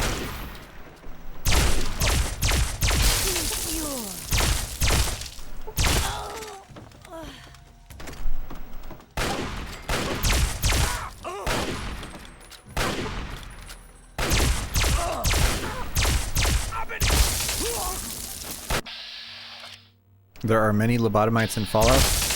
Yes, well, the lobotomites here have nothing to do with the ones from Fallout New Vegas.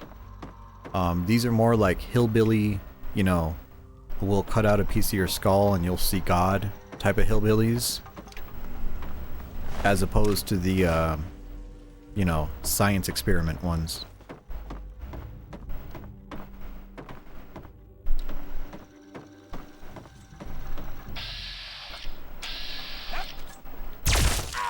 What the hell?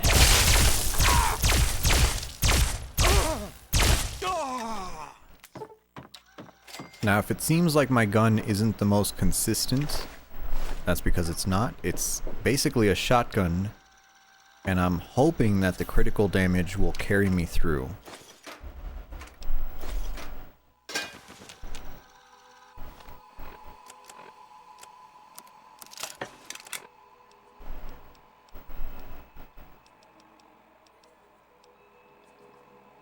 Let's see, we might as well use the plasma rifle. Let's see if we could make something happen with that.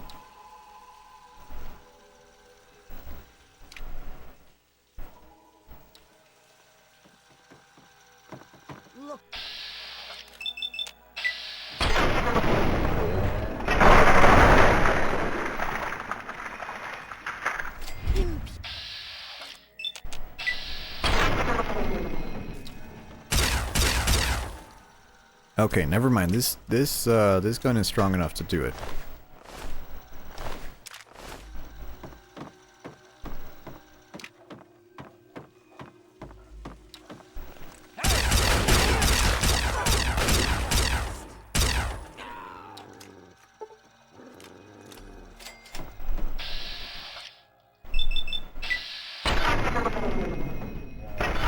Fallout 3 and damage on every pellet? Yes, but not in VATS. Not in VATS.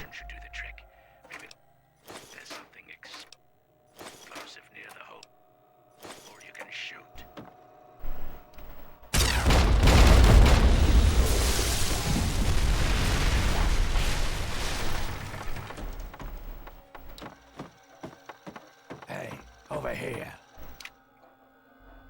Good job blocking off that hole. Hurry and get in here. Looks like they're about to breach from the east wing.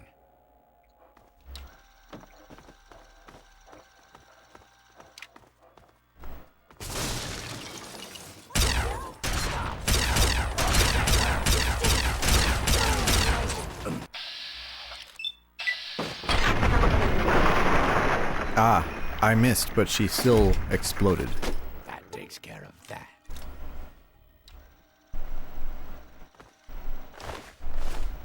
Hurry, get in there before more of them come out. Find where they're coming from and stop them. Just like before, I'll be keeping an eye out.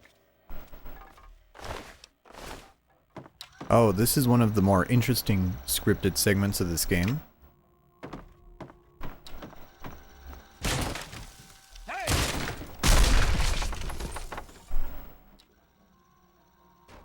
Whoops.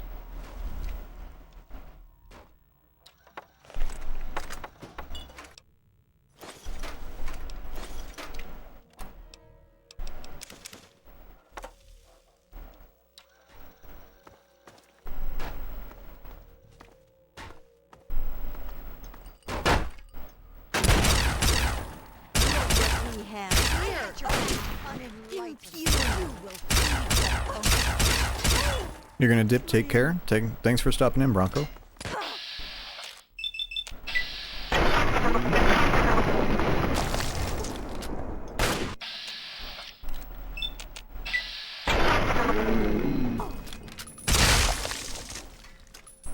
That's what makes shotguns bust in this game. They add total crit damage to each pellet. Yeah, so in Fallout, I believe the old Fallouts as well.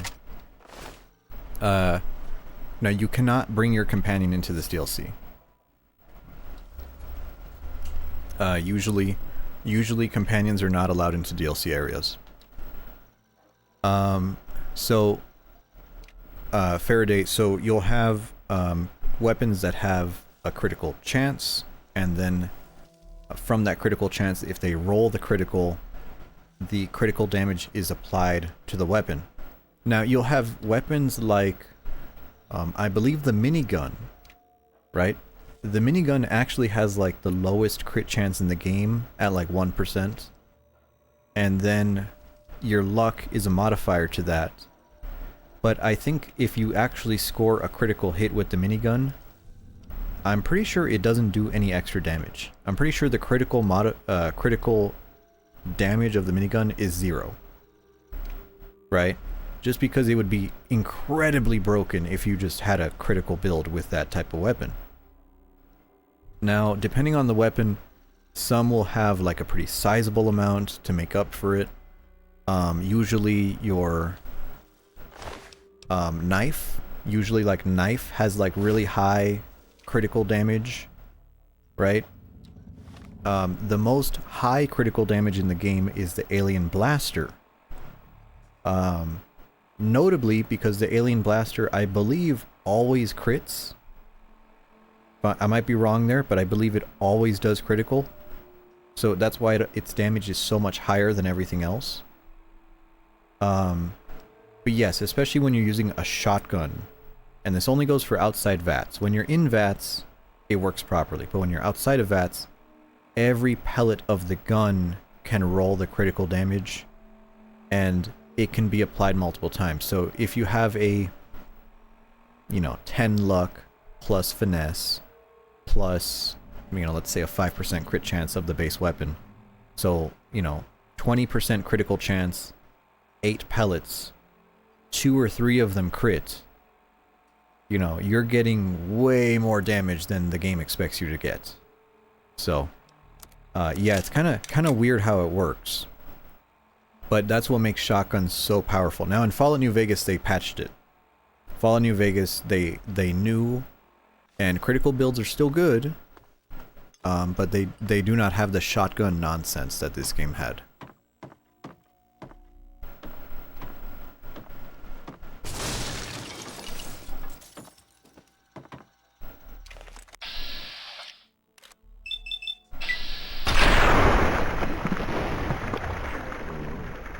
Dust.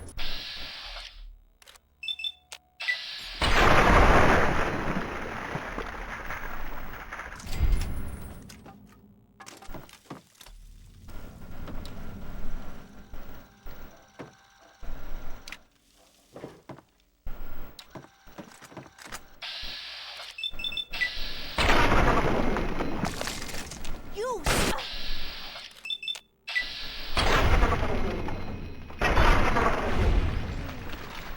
Yeah, and the reason why we're using VATS so much is, number one, I'm on console, and aiming is a little bit hard with a controller, especially for this game. And number two, VATS gives you like a 90% damage resistance, 80 or 90% damage resistance in this game. So being in VATS is a great way to avoid taking damage. And of course, they nerfed that. They nerfed that in Fallout New Vegas. And in Fallout New Vegas, you will die in VATS.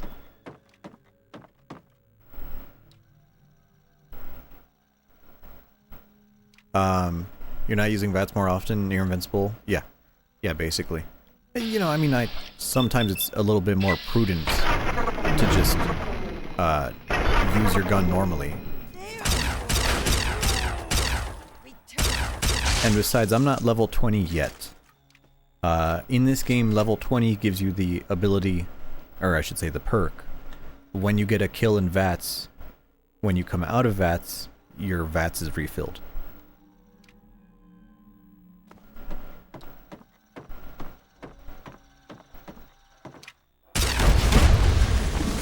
Ouch. Well, that was realistic.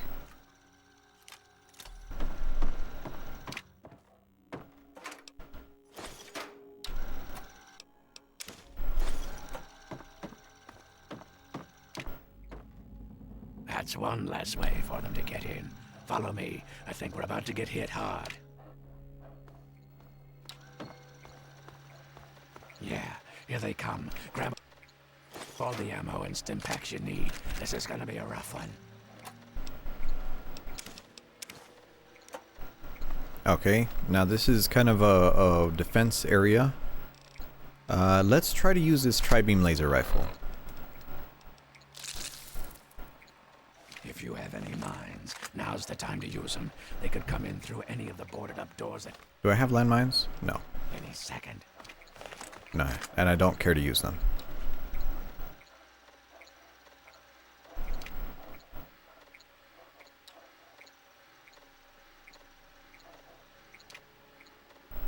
Let me eat an olive here.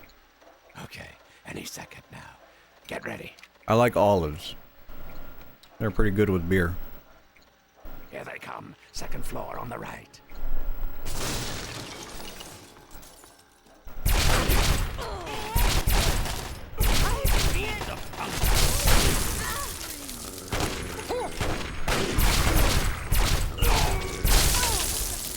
There we go. More of them. On the right. First floor. On the right, first floor.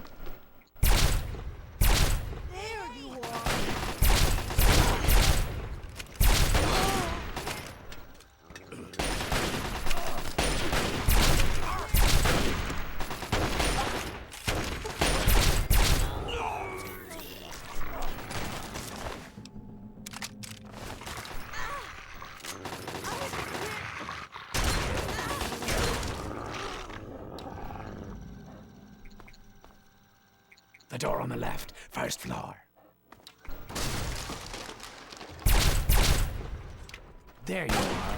Stop.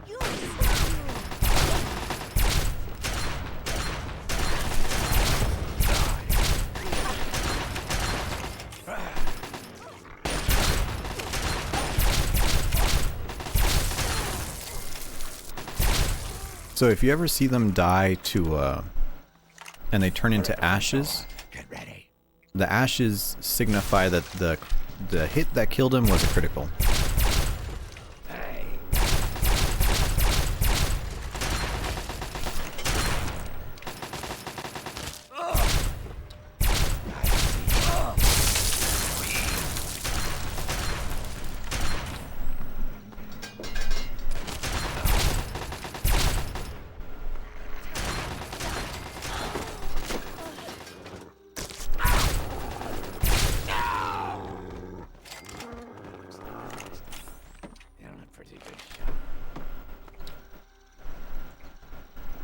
They were generous. Yeah, well, they didn't know what they were doing, so every weapon has like some broken variant of it.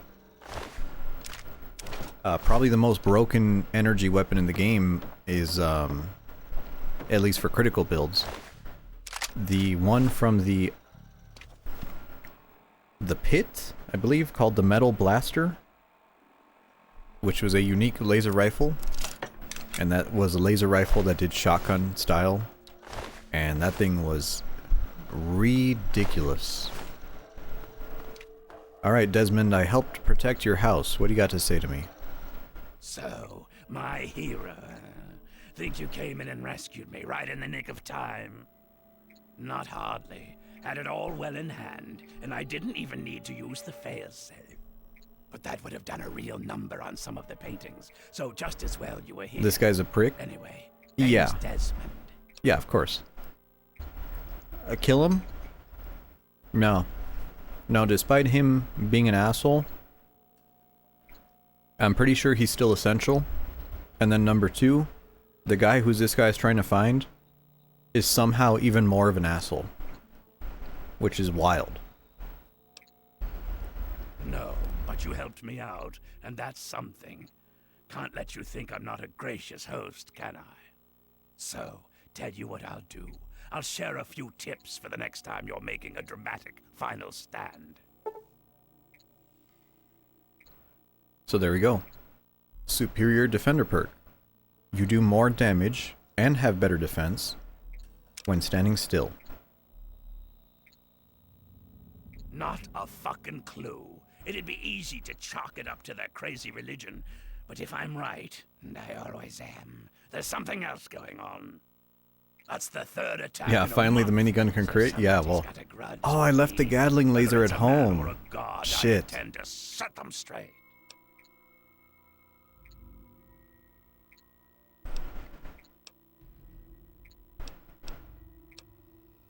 They're brainless morons who worship some crazy spirit. What's to know?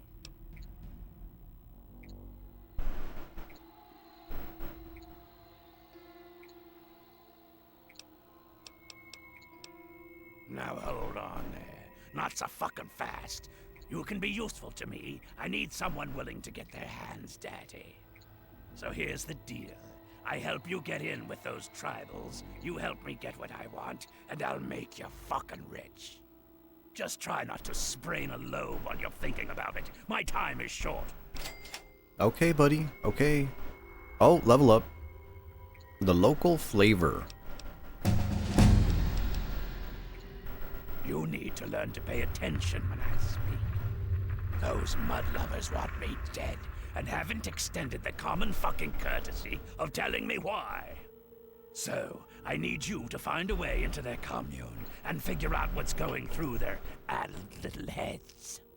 Be a good pup, and old Desmond will give you a treat. And of course, who knows what riches they have for you to steal. I'm just checking up the voice actor for this. Desmond was, this is the voice of Jeff Baker. Jeff Baker, very famous. He was the, Oh my, he was in a lot of stuff. So in the base Fallout 3, he was Sergeant RL3 and also Hannibal. He's Dagoth, yes. Yes. In Morrowind, I believe. In Morrowind he's Dagoth Mehun's Dagon, Shilgorath. In Oblivion, I think he was only some guy in the DLC, so I don't know who that is. But it also looks like he did some voice acting for Hammer and Sickle, Unreal 2, Star Control 3.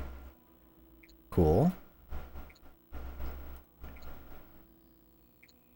Is Mr. Jeff Baker still alive? Where is Jeff Baker?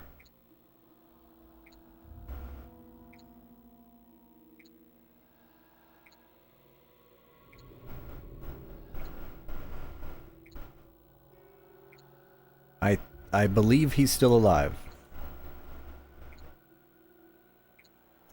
Jeff Baker, baseball player. No, that's not. Different Jeff Baker. Jeff Baker, voice actor.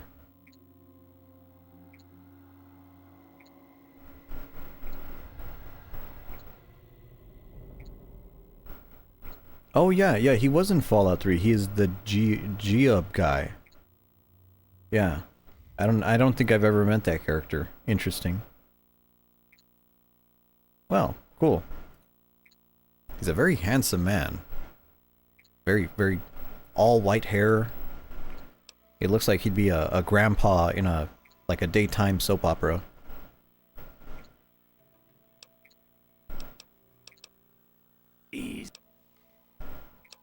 These are people who think cutting a hole in their skull can expand their mind. They're not exactly scholars over there. Just head up to the cathedral and ask real nice. When you're in, you'll find the bastard in charge and find out what they're up to. I just need information. No need for violence. Yet.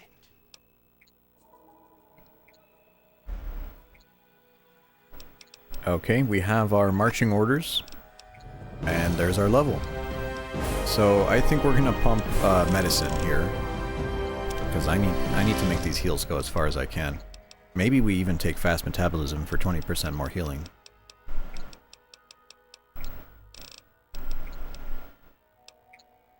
Oh, never mind. We are taking this perk. Better criticals. Every critical damage is now 50% but more. Teacher in high school that had all white hair. And someone cosplayed as him. Is it cosplay? I guess it's cosplay, whatever. For Halloween. That's kind of crazy. I'd be a little upset over that. So we now have some of the guns from this DLC. The double barrel shotgun is the shotgun that is the sawed-off shotgun, but, you know, not sawed-off. It's not very good. It's an interesting gun, but by the time you get here, it's irrelevant. The lever action rifle, one of the best guns in the game, honestly. The lever action rifle repairs with hunting rifles. It has good mags, and it also uses 10 mil ammo and still gets good damage out of it. So it's just like abundant ammo, really easy to use, very powerful, and the unique version of it is really good as well. And we do have a minigun. Let's repair this minigun, just in case. He always wore a collared shirt with the sleeves rolled up. Was he a Marine? I know Marines love rolling their sleeves and chewing crayons.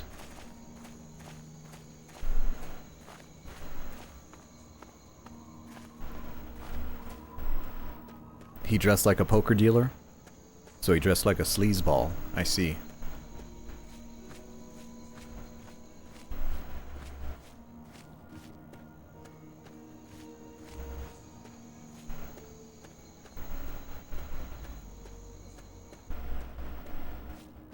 Oh, there's a... okay. Now, I'm fairly certain that none of you are gonna know this person, okay? but there is a guy at work who I work with. Okay. And he's part of the police department.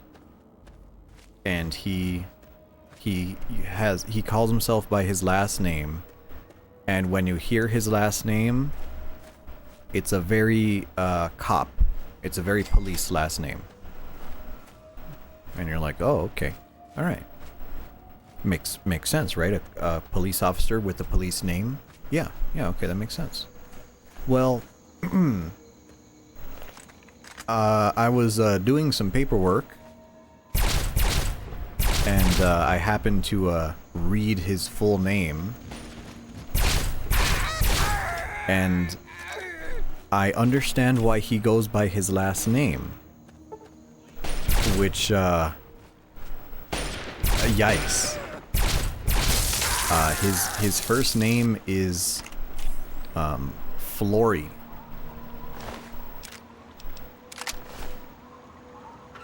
And yeah, what the fuck, yeah. I don't know, maybe his parents were like, you know, oh, by the way, here's a little teddy bear with a fishing rod. Look at that, a little cutie. I don't know if maybe his parents were born like in the hippie era. You know, and they're like, yeah, love and peace. We're gonna call him Flory. I don't know. I don't know the story behind it. I don't know how old he is. I don't think I've ever seen his face. We always just talk on the phone. But I understand why he goes by his last name now. Maybe he was born upon a floor. I don't think you'd name your kid that. Honestly, I don't think so. So remember what I said about the trees? Look at how we're on a hill here.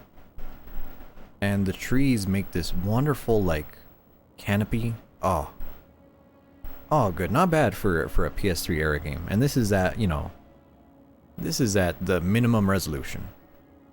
Lampy, Towley, etc. So if you had a bunch of kids and you lost count, would the last kid be called etc.?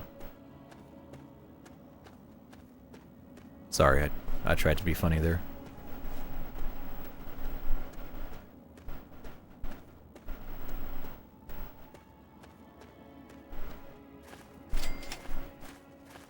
Hark! Who goes there? Who lingers at the threshold of transcendence? May I join your tribe? What's this? A humble traveler, seeking the guidance of our awakened minds. Truly, this is a glorious day. You are from far away, and must be strong indeed to have traveled this far. But strength is nothing without the guidance of the enlightened mind. If you seek entry, you must be prepared to expand your consciousness. You must prove yourself worthy to transcend.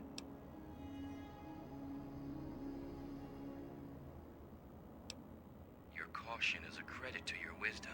Only a fool eats before he knows the meal.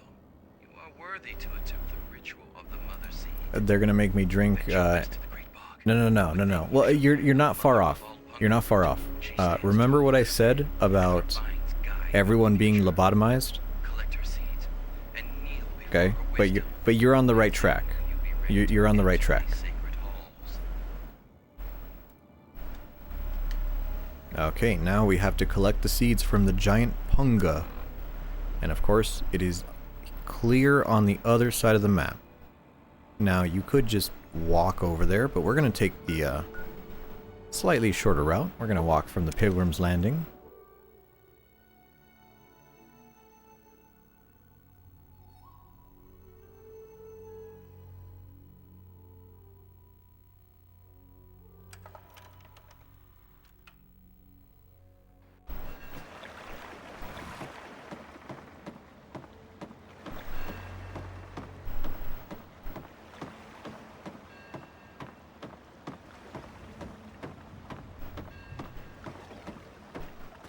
And on the way there, we're going to stop at a certain mansion, which gives us an interesting quest.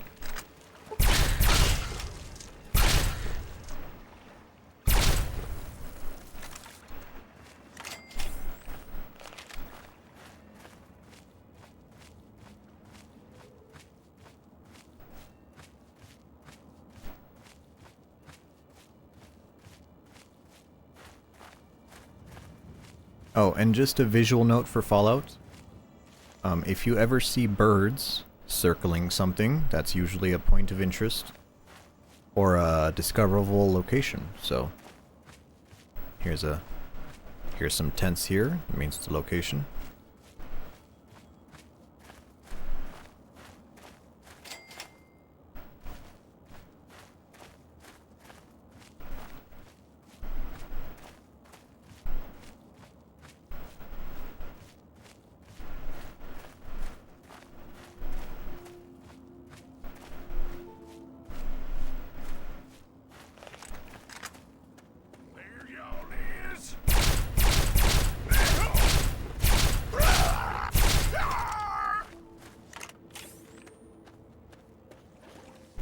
So this is a swamp, and in this swamp, you have some swamp gas,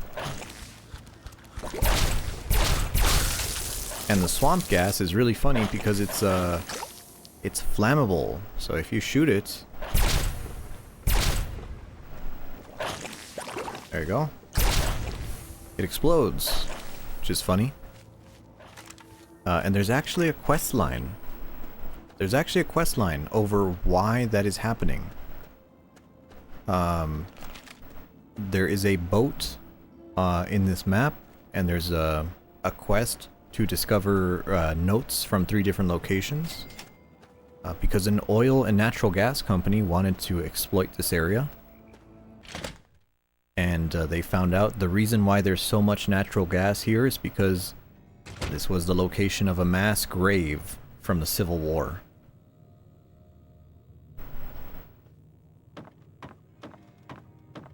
So we're in this interesting mansion with weird vines growing on the walls. Keep your distance. What are you doing in my house? And there's just a dude here. Well, Blackhole Manor isn't abandoned. Not yet. At least have the grace to come speak with her owner properly.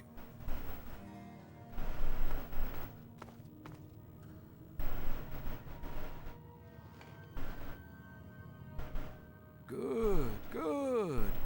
People should be able to sit and have a conversation, especially in times like these. Civil discourse, the greatest of our lost arts. Wouldn't you agree? Oh, I'm sorry if some of the fan noise is coming through. So, this is Obadiah Blackhall, which, if that sounds like a suspicious name, you'd be right. I'm glad you think so. Conversation is but one of the virtues that separate us from cretins like those swamp folk. Swamp folk who, I should mention, absconded with a book, a precious family heirloom. I wanted to ask you, friend, will you get it back? So of course he just wants a book. He just wants a book. What could be wrong with that? He just wants his book back.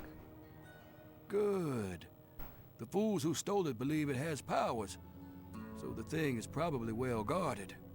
There's a ritual site east of the boardwalk, in the basement of a ruined house. I think you'll find it there. Bring it back to me, and be paid. Sure. Don't get yourself killed. The Dark Heart of Blackhall. So this is, of course, like a very straightforward quest. Very straightforward quest. Go get the book, bring it back to him. Wait a moment. Ah. I need to know. But of course we have someone trying to meddle. Sent you in search of a book. I thought as much. Listen to me very carefully, child. You mustn't bring it to him. That book is known as the Krivbekne, and it's a thing of evil purpose.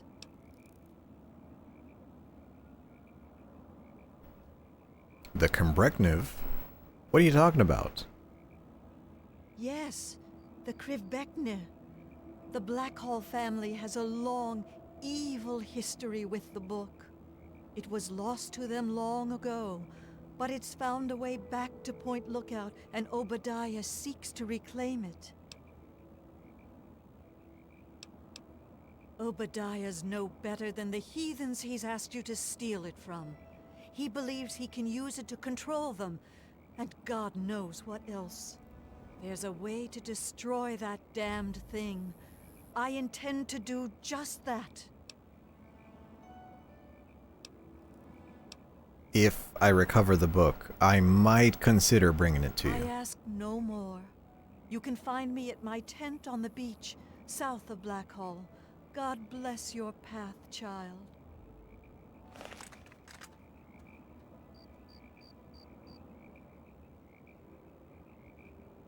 So, pretty straightforward one. And this quest, I guess we could do it now, because we have a fast travel point. Yeah, we could do it now. So let's go to the ritual site, which, thankfully, in my infinite wisdom, I discovered it already. And let's go find this funny book.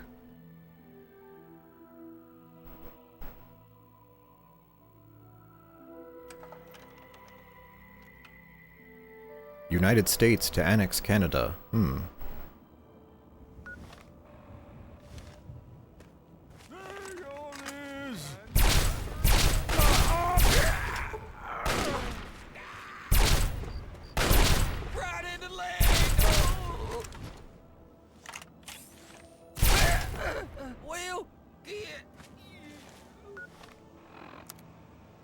Let's try using a different gun. You know what? Maybe the minigun. Maybe it's minigun time. Here's the cellar. Oh, let me set this as the active quest. That'll help me.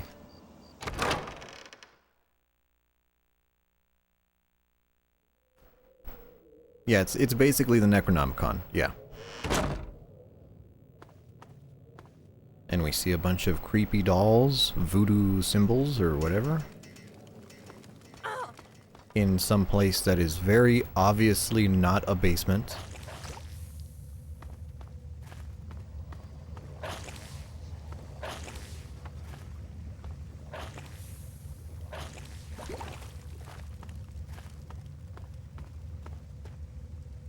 Thankfully, there is a Nuka-Cola in here.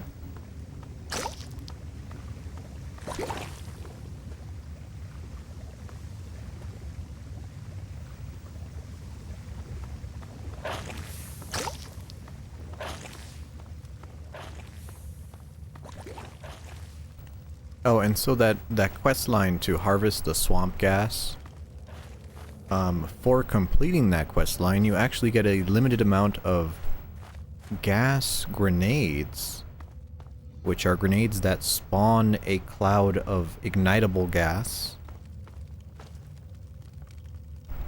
And it's pretty interesting because it doesn't do any damage to anything until you ignite the gas. And I believe there was a challenge run of someone trying to use those to beat the game. But it was really funny because they don't do damage from you. So even if you ignite it, it's not you doing the damage, so things do not aggro. What is this? A corpse with a couple dolls. Cool. Blood.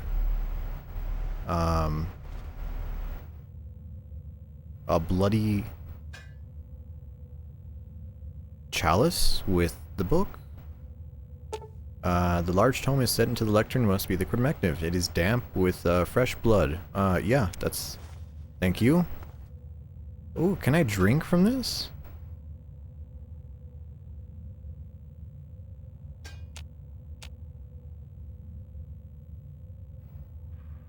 Ow.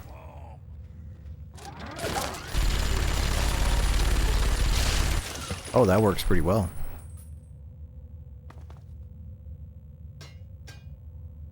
I saw the thing to drink.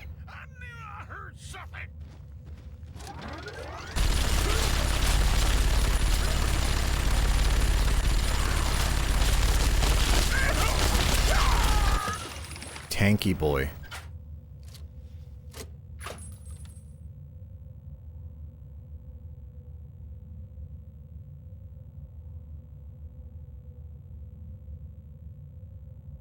I see it.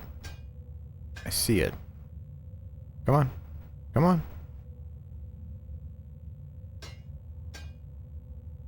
Ah, I can't get it. I guess it's this water. New model, no hat? Sure thing. Hatless. Naked. Naked? I can't believe you do that to me.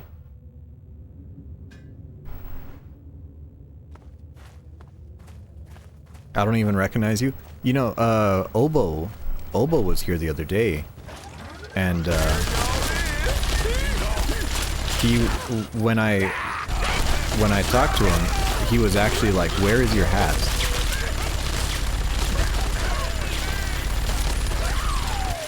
Very, I didn't realize people loved the hat that much.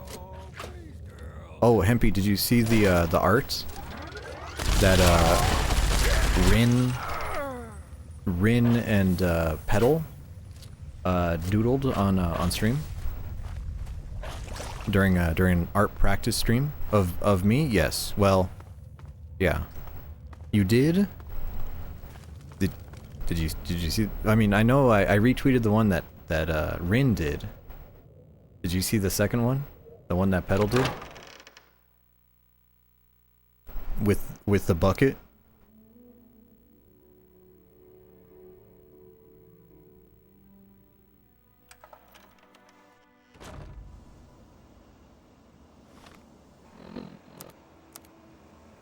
Double checking BRB? I didn't post it anywhere. I just showed it on stream. Let me pull that out. Let me get inside this safe house and then I'll show it to you. What the hell? What the fuck?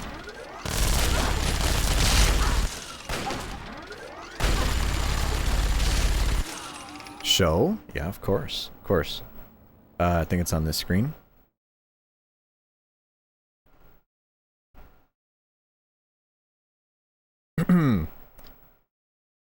Thank you, Pew Pew Pedal.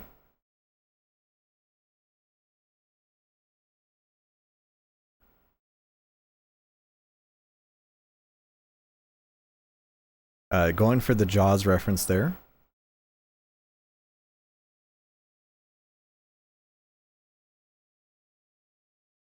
Wood? Yeah. Oh my god. And then Rin also did, hers was colored as well. Shimakaze reference. Which I haven't seen a Kankole character in, ooh, quite a while. You know, my favorite Kankole, oddly enough, Atlanta. Not okay, just saying. That's my favorite, Atlanta. I'm a sucker for the Twin Tails. Yeah, there's Rin. There she is. Yeah, Rin also did the wonderful Arctic emotes. Ow. Whoa.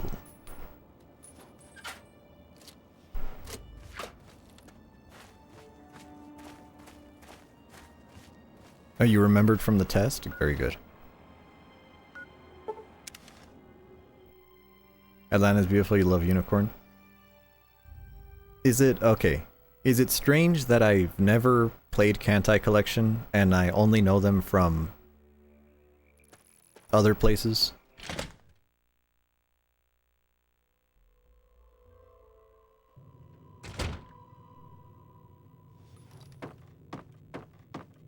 You think that's how most people know Kankole? That's how you are too? Okay, alright, cool. I just wanted to check. Because, you know, sometimes I worry. Because I'm like, oh, Blue Archive, Kankole, what's another one? Arknights, same thing. Limbus Company? I don't even know what that is. But I know it's a game, and I know people draw art of it. Try not to get that filth on you while you're out there. The book. Baited into playing Hours Lane? Found it. The gameplay released you. Does it even have gameplay? Is it like Arknights where it's like a tower defense, or what is it? It's like a gacha game, right? Oh, it's a bullet hell? Ugh. Oh. Yes, of course. Here's your errand fee. Now give it to me. Give me the book. $1,000, by the way. Crembectin removed.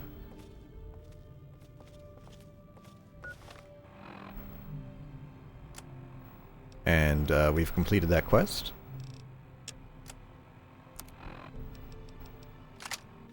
Tile puzzle-based stuff. I don't know. You know, I only interacted with Genshin through art. And then I tried playing Genshin, and I gave it an honest shot. I really tried. I just can't do it. I just can't. It's just not interesting to me. I tried. We're just gonna follow this guy. Same thing with ZZZ.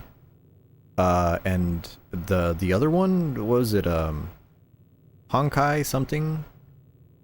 And I mean, that's like turn-based, and like, here's the thing, like, I'll see a clip on Twitter of like the characters, and then they're like, you know, they got physics in all the right places, and they're so well animated, and they're so well, and I'm just like, damn.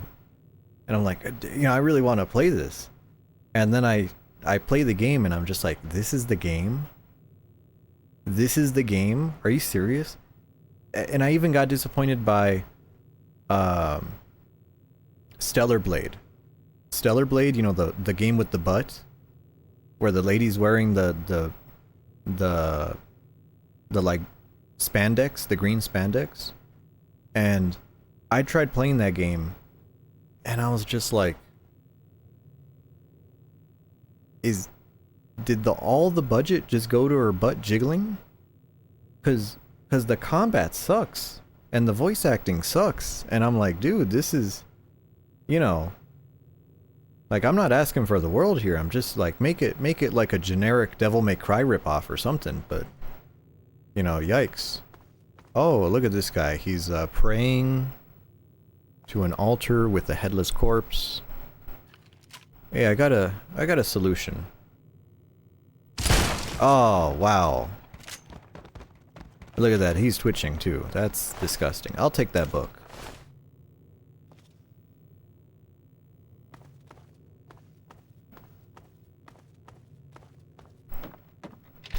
That's you, by the way. Maybe lock your door first before you do that. Yeah, but what's funny is that you could just do that. You could just do that. And the quest is already done, and there's no consequence to it whatsoever. It's really, I mean, I guess that kind of goes with the lore, if like the book is just evil. That's kind of fun. In a fun way, I guess.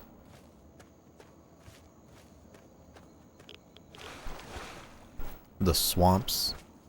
I don't know if this is supposed to be Maryland or Virginia, but I assume this is somewhere just slightly south of Washington, D.C. on that inlet. So I'm not sure if this is actually what it's like here, because it's like... Actually, no, hold on. I looked at a map once. I looked at a map and I tried to find the actual location of Point Lookout. Hold on. Because all of the Fallout 3 DLC takes place in real locations, right? Fallout 3 takes place in Washington, D.C., of course. From Washington, D.C., there are some sub-locations that are actually in the game. Bethesda, just north of Washington, Arlington, Alexandria, Fairfax. Those are all Germantown. Right? Those are all locations in Fallout 3 that are in Washington. Yeah, those are all like Virginia places, I think. I mean, isn't it like on the border between Virginia and Maryland? It's the same thing, right? The government city. Yeah. So, the Pit, the DLC named The Pit, takes place in the wonderful city of Pittsburgh. So we know where that is, right? They didn't try to hide that one. So we have we have Pittsburgh, Operation Anchorage. Well, that's like in a simulation, but that's in Anchorage, Alaska. Ohio. Okay, Anchorage, Ohio, but you know, I think it's the one in Alaska. And then they have this game, this Point Lookout, and from what I understand, Point Lookout, I'm not sure exactly where it's supposed to be, but I believe it's somewhere on the west side of Chesapeake Bay. And I could have sworn it was called... God, I'm looking at the map right now. Oh, there it is. It's called Point Lookout. Point Lookout State Park. Wow, that was easy.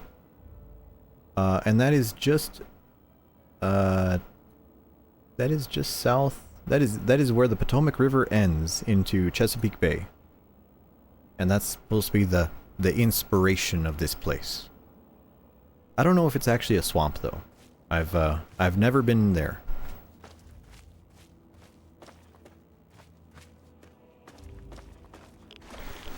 You thought Bethesda Ruins was a reference to Bethesda?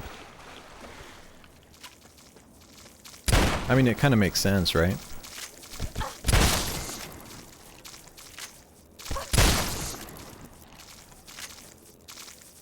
Ow.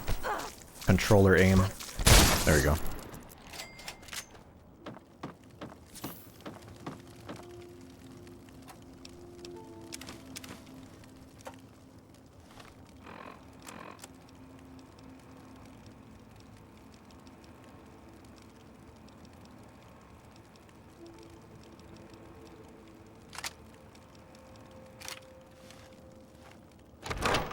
Yeah, but I love games that have real locations. Fallout New Vegas also has a very interesting one. I think I even made a map. I think I made a map for Fallout New Vegas when I played that. That showed the location of all the different places of, you know, Vegas, Nipton, Novak, the DLC locations, which we assumed one of them was Groom Lake, but it could have been somewhere else. Yeah, that one was fun. I liked putting a little bit of work extra into that.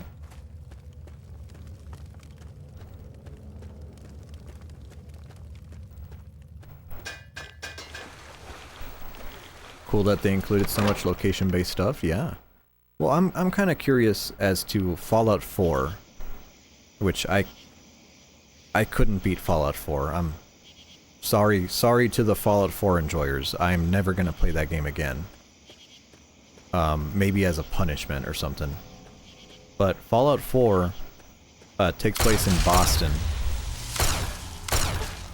And I know Diamond City literally takes place in the Red Sox stadium. But like, I'm not sure about all the other surrounding locations. Is that the one with the dog? I believe they all have a dog. Fallout 3 has a dog. Called Dog Meat. Fallout New Vegas has a robot dog.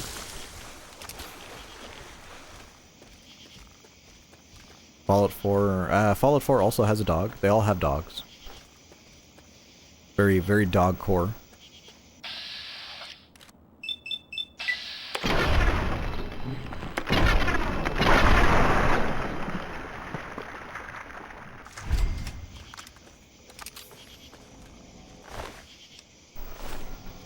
A bunch of hype about a dog. Yeah, I mean they all have dogs. You know what's interesting is Fallout 3 arguably Fallout 3 is the best Mad Max game ever made. It has so many Mad Max references. It has, you know, the Road Warrior, it has the dog, it has the armor, the leather armor, it has the Mel Gibson walk into the sunset, right? It was honestly the best Mad Max game ever made. Oddly enough, 6 years before the game called Mad Max came out. Have I ever seen the movie called A Boy and His Dog? No. Is that a sad movie? That sounds, judging by the title, that sounds like a sad movie.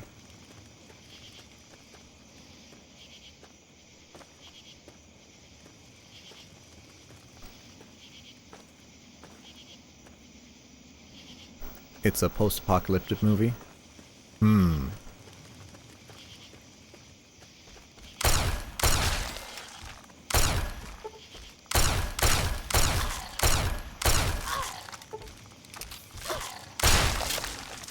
Oh, dog meat is a reference to it? Oh. Oh, I see. I feel kind of bad because I never got around to watching the movie you recommended, Barry Lyndon. It's still on my list. I have a movie list. I still haven't gotten around to it. I've watched... How many movies have I watched this year? I actually keep track. Hold on. I have watched 47 different movies this year. And a couple of them I've watched twice. And I still haven't gotten around to Barry Lyndon, unfortunately.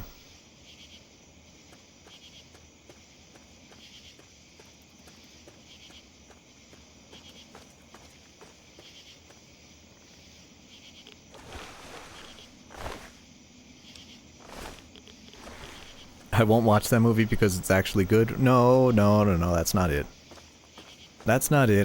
I'm usually like very topical with my movies. I like them to be themed around something. Like Hempy was playing Alien Isolation, so she wanted to watch Alien. And I was like, yeah, that's very topical, right? You know? I'm just gonna look at my list here. Thank you, by the way. Thank you. Did you watch Alien 3 after I left? I'm honestly curious. Face. There you go. You did, not 4. Okay. You hated it. Really? You hated Alien 3? Okay, did you watch which version did you watch? Theatrical or special edition?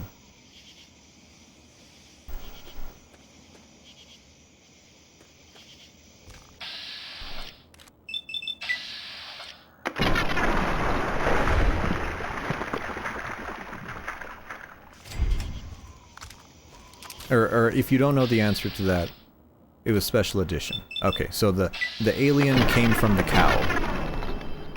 And you didn't like it. Man, that is... I'm honestly a little bit sad about that. It pissed you off? What didn't you like about it? Okay. Do you like it? Yes. Yes, I do. It's my favorite Alien movie. Unironically, it is my favorite Alien movie. Okay. Okay, so here's the thing, okay? Aliens are supposed to be... It's gonna sound crazy. Alien. Okay? You're not supposed to understand them. You're not supposed to explain them. You're not supposed to fucking know about them. You're not supposed to be like, oh, well, actually, they have different life stages. This stage... No. Aliens are... Alien. That's what makes them scary. When you watched Alien... When you watch that very first movie, and you gotta remember, it came out in 1974. Before the slasher craze, before the last girl surviving the monster craze. 1974. No, I'm sorry, 1979. Alien comes out, and it's the death of the characters is in the order of the popularity of the actor. When John Hurt dies... He was the star of the show. He was literally the most famous guy, and they just killed him. And the alien is supposed to be like, what does it want? I don't know. Can we kill it? I don't know. Right? And that's what makes it scary. What is it doing to them? In 1979, Sigourney Weaver was nobody. She was nobody. Right? And no one thought she would live. Once John Hurt dies, they were like, what? Is everyone gonna die? That's crazy. So, you know, the fact that she lived... So there's Alien. In a void. Just by itself, in isolation. Alien... in isolation. Alien is a great standalone movie. It doesn't explain the alien. It doesn't have to explain it. It's just like, oh, it attaches itself to this face. That's weird. And then he just fucking dies, and a thing comes out of his chest. Like, you're not supposed to understand it. Because it's an alien. And then, the second movie, the James Cameron movie. I mean, James Cameron is a wonderful filmmaker. He's very efficient. He knows how to make a good production. He can make a great popcorn movie. But he turned the the unknowable alien horror into bugs. Oh, what are they? They're just bugs. Oh, they have a queen. They're like ants. They lay eggs. No. Don't explain it. Don't explain it to the audience. You made an action movie. They made a good action movie, but it's not a good horror movie, right? The horror isn't there, right? And then what even worse is he turns it into like a dick-sucking Vietnam movie. Okay? But Alien 3, for all of its flaws, because it does have flaws, it has big flaws, had intense studio meddling. 20th Century Fox hired a brand new director to direct it. His name was David Fincher.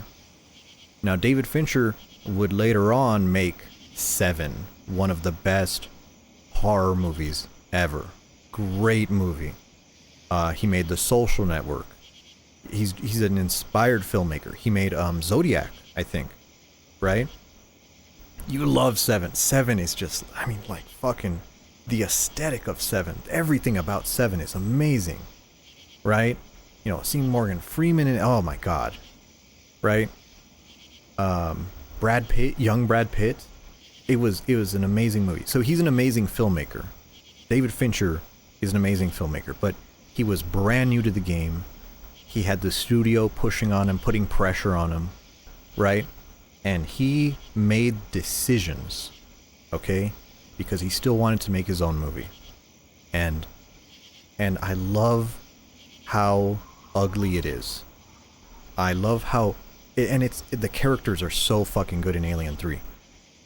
You look at Ripley, you look at Ellen Ripley, Sigourney Weaver's character, and she loses everything, right? Not just in story, oh, your daughter's dead, whatever, blah, blah, blah, she literally loses everything. She loses her hair, she loses her clothing, she is stripped of everything, right? She has a fucking smash on her face, a bruise the whole size of her head, you know, red eye, bloodshot, just fucked up. Somehow still alive, right? And she has to go through the emotional trauma of asking them to cut open the chest of the little girl. Just the emotion, oh my god, it's so perfect. The characters are all great. And the doctor knowing about it, right? The doctor knowing about, he's like, I know you're full of shit. I know she doesn't have fucking chlamydia or whatever made up disease she says to make the autopsy happen, but cholera. She says cholera. And just, it's such a perfect movie with characters that matter, with drama between the characters and emotions. It's great. It's how it should be, right? And the alien doesn't really matter. The alien's just there. He's just a catalyst to get the movie going. But the characters are so strong that even though there's characters that have, you know, one line, there are some characters who are prisoners who have one line of dialogue, but they are so unique that you can still remember them. That's why I love Alien 3. Alien 3 is a beautiful movie. But I do recommend the special edition, right? The theatrical release, kind of cringe. The special edition was a little bit of a reordering of events and makes it make a little bit more sense. But yeah, that's definitely my favorite one. Now, let me get started on Alien Resurrection. Now that we're on ad break, I get a minute to talk about Alien Resurrection. Alien Resurrection was a French movie, okay? All the movies are very different. Ridley Scott, English director, okay? English talent as well. Great. James Cameron making Alien. I believe that was filmed in... Was it LA? No. It was filmed in... Oh, fuck. It was like some tax break country, right? And then Alien 3 was a British production, and they actually had a lot of trouble with the union workers from England. Because over there, you could not bring your own studio crew. The studio crew worked at the studio, and if you wanted to make a movie there, that's who you were using. So very interesting development there. And then Alien Resurrection was a French movie.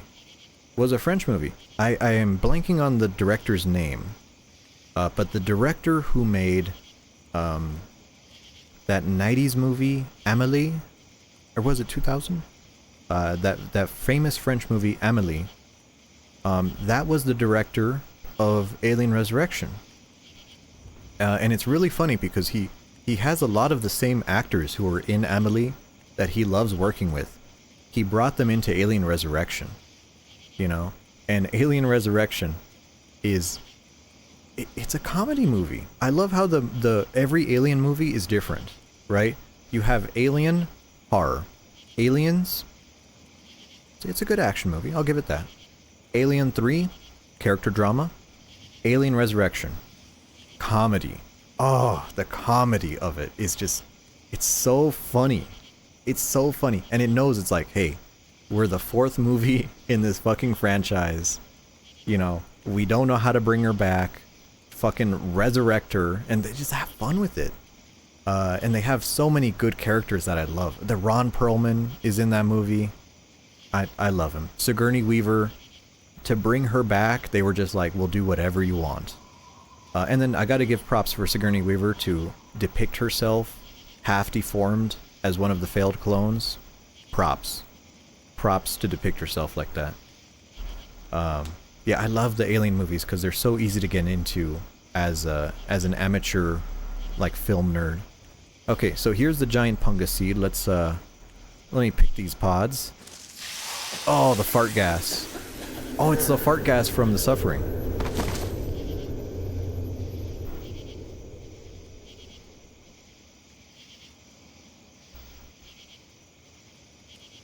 Okay, and then now this is one of the best parts of the game. Honest to God, this is one of the most visually interesting parts of the game.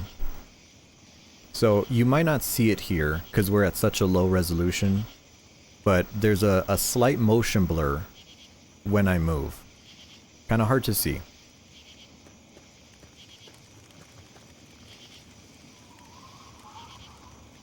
This is not the area we came in through.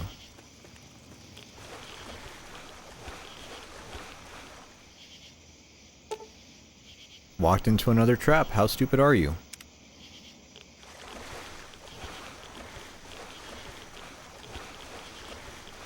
And they have so much interesting stuff here where it's like that.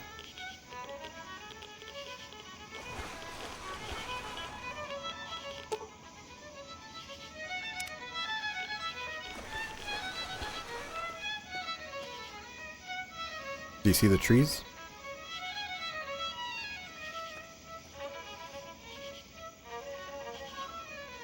Violins out of the trees. Just so subtle. I love it. You know, if this were any other game, they would just hit you over the head with it. They'd be like, and then some guy hit you in the head with a hammer, and then he took your brain out. But in this one, they just make it a hallucination.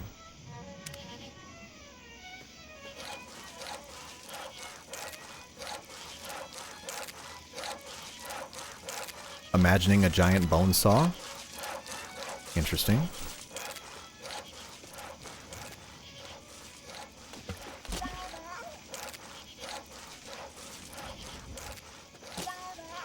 Tripping out with exploding bottles of soda?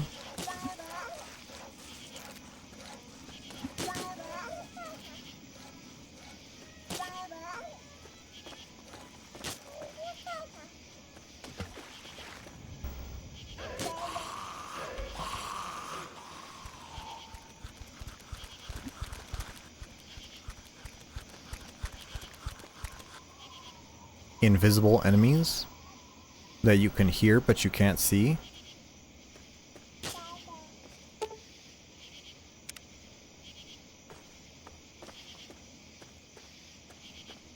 Okay, now this is one of the more subtle transitions, but they do it so well. So they take you out of the swamp. Slight rise into a little cave area.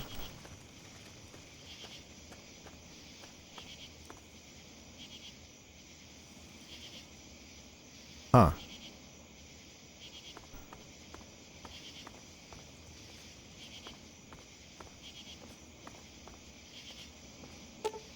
This doesn't look right at all. So we're losing our sense of perception.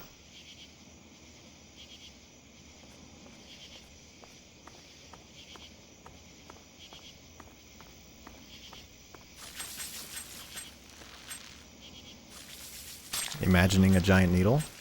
You must have missed this DLC somehow? Yeah, you really did. This is an amazing DLC.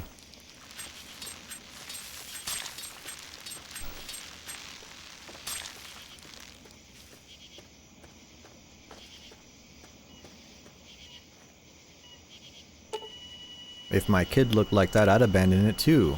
Wow, this skeleton. It's your mom. Oh, wow. And a birthday hat.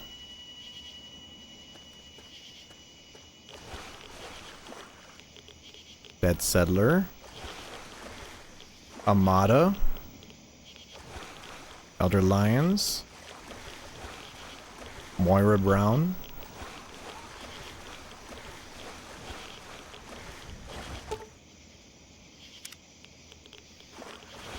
And then this is where the twist is.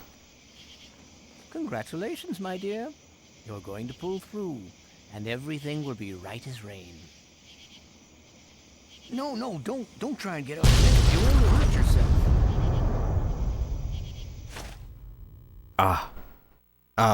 One of the best hallucination sequences. Doc, what was that? You just came back? We just got a... Well, I'll show you.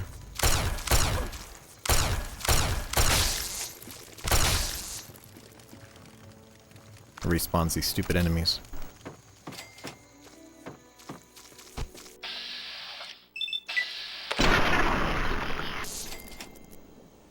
Point lookout, you never saw that? Really? Really? I mean, this is part of the main quest. So now if you look at your character, if you were wearing a hat, now you aren't. And you have a suspicious scar on your forehead.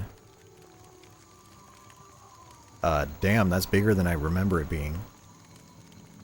You know, but maybe we just weren't using that part of our brain anyways, so... yeah.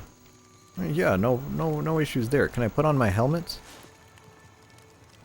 No, you cannot.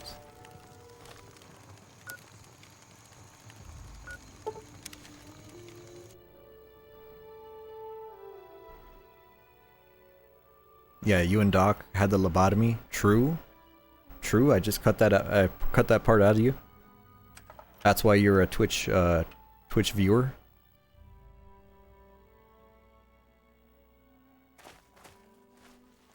You are welcome to our tribe. Oh, welcome in, homie. You remember the spy mission in the mansion? Yeah, I mean, well, I feel like if maybe you're just... Because I know I played this when I was young. Maybe if you just miss it, you wouldn't know. Truly, the Mother Punga has bestowed her wisdom upon you, and your mind has been expanded. Oh, my mind is so big right now. You don't even know, it's fucking throbbing. For a time, we feared your mind had journeyed too far from your body, and you had departed our world. But you returned to us again, at long last. Yea, though your body will bear the scars of the ritual, your soul shall be forever strengthened by the experience. You are now welcome in our cathedral. Enter, enlightened sister. So we get the Punga power perk, which is just Punga fruit heals us 10% more. 10 or 20% more. Which is basically nothing. It heals us for like 10, now it heals us for 12, which is worthless. So we gotta find our hot redhead girlfriend. Hello. Looks like another newbie in the tribe, and still able to string together whole sentences. Ain't you the lucky one? I'm glad you're not crazy. Hey now, I might still be 10 kinds of crazy. You don't even know me, and you can't tell just from looking. I could be friendly till she stabs you in the neck kind of crazy. Then where'd you be, smart Alec? All surprised and stabbed, that's where. But I'm not a vegetable, so I'm sane enough. The rest weren't so lucky when they got their heads cut open. You sure you're feeling okay in there? You might want to check your head for a scar. We all get 'em after going to that bog. You know, the last part of the ritual. After you pass out, they get a guy to bring you back, cut open your skull, and free your mind. As in, he rips out a bit of your brain. It's supposed to be the part that holds you back, but that doesn't always work out so good. Would you get part of your brain Anyway, you removed? look like a lively one, so welcome to the tribe. My name's Nadine. Like, voluntarily? Yeah, but what if you didn't need it? What if they were like, yeah, this is the part of your brain that does, I don't know, remembers fashion sense, or I don't know. Can you get rid of my scar? You're a lucky one, and it probably didn't do any permanent damage. Scar will heal up on its own, and you'll be good as new. Of course, you'll still be missing a chunk of brain, but it looks like you didn't need that bit anyway. Now, hold still, and I'll see if I can help you look like your old self again. There you go, scar removed. Yeah, it's all a little fuzzy for me, but I've got a hunch. I'm gonna go do some snooping, see what I can figure out. Meet me by the riverboat in a day or so, and maybe I'll have something for you. Look, it's not that I don't want to go home or anything. I mean, I love my ma, even if she does make me want to claw my eyes out sometimes. It's just, I came out here to find a fortune, to make my mark, to be able to bring something with me when I do come back.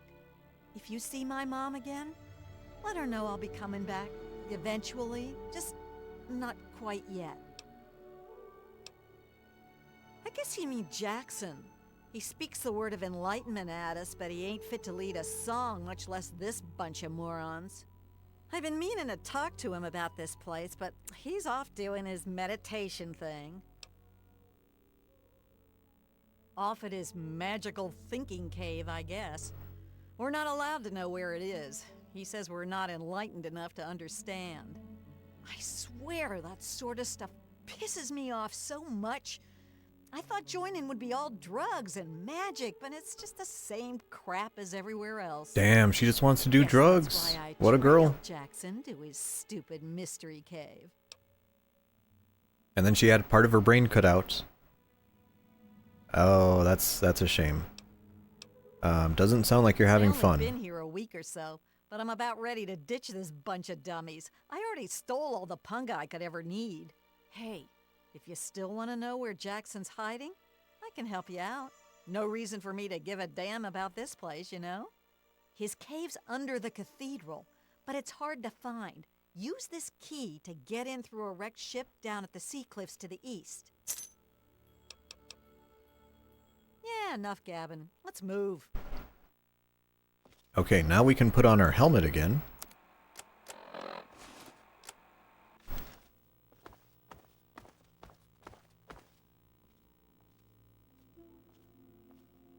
Just tripping out. Cool. Be at peace. Transcend. I don't know how I feel about... Well, I think I do know how I feel about... I don't think I could say that on stream. So anyways, let's go to the cave.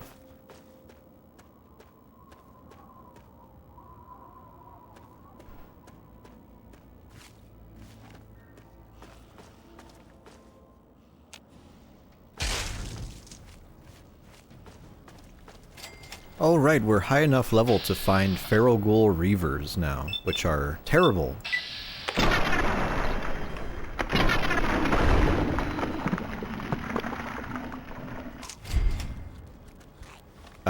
They throw explosives at you. We're gonna use our alien blaster here.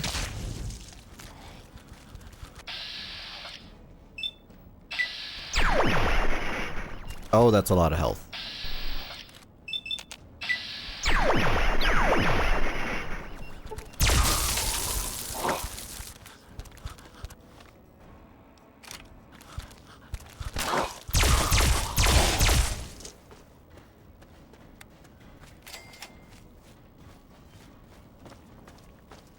Say what now? Nah, I don't know what you're talking about.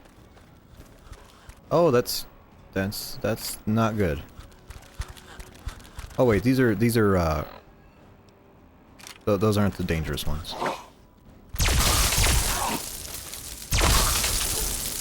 There we go.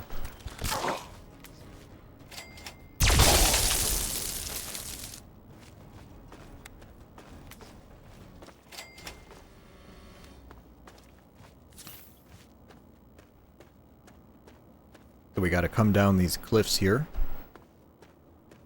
to a boat. And I don't know if I've ever done this before. I don't think I have. I want to jump all the way to the bottom.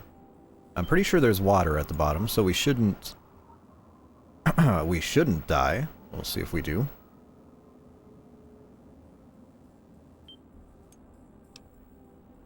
Geronimo.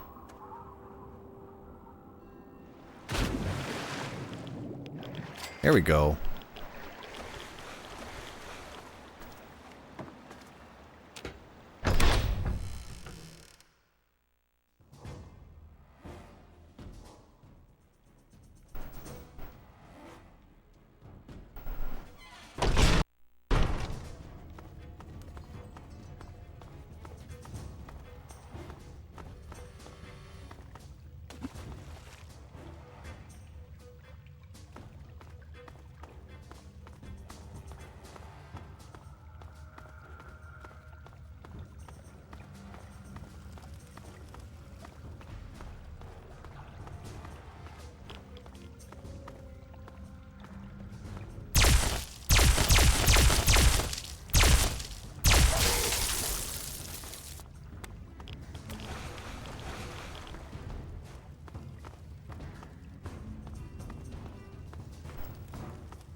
Okay, we're still going. Alright, we made it. You don't actually have to fight most of those Mirelurks, you could just run past them. We're here, here's a bunch of coffins from the Civil War. At last, yes, Desmond will die. You'll be able to spread your knowledge across the astral plane. Hello, Jackson. Oh, you're in the right pose for me. Hold still. Have to accept it. Ah, yeah.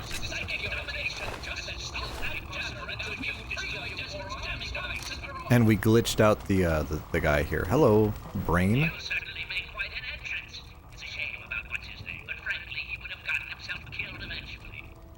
I would have done it myself if I only had arms to throttle him. Now let's hope you're more useful than that one, yes? Oh, this is the remember how I said the ghoul was an asshole, but this guy's even more of an asshole? What the hell are you? What you are interacting with is merely a holographic projection, and a rather clumsy one at that, but it's all I can manage at the moment. As for myself, you gaze upon one of America's greatest minds, preserved through the miracles of science. Much more elegant than shambling on as some rotting corpse for all eternity, don't you agree? People who say science in all caps? Yikes. Why doesn't he project himself as a scary face? Because he's a brain. I don't think he's projecting himself at all. I think that's like what the camera is looking at. You'll see.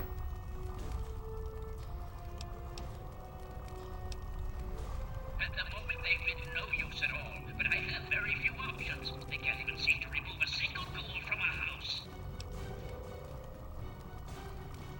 More than you could possibly imagine with your squishy pink mind. But the only pressing matter at the moment is a device in his brain. Calling my mind pink? He has a jammer that limits my projection. Is my mind pink? Remove that, and I can extend my reach so much further. Killing Desmond would be a nice plus, but I'm sure we can get around to that later. You were thinking Wizard of Oz? I see. I see. Hey, I gotta go. I gotta go, Brain. Don't talk to me. I hate it when weird brains talk to me out of nowhere. So, here's the thing. You could go to Desmond after you learn about the cult, and then Desmond will be like, what the fuck are you doing here? Why don't you go figure it out?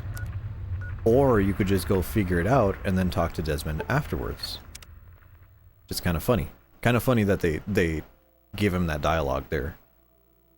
Where he's like, why are you checking in with me after every fucking step? Which is, you know, it's a cool RPG lampshade moment.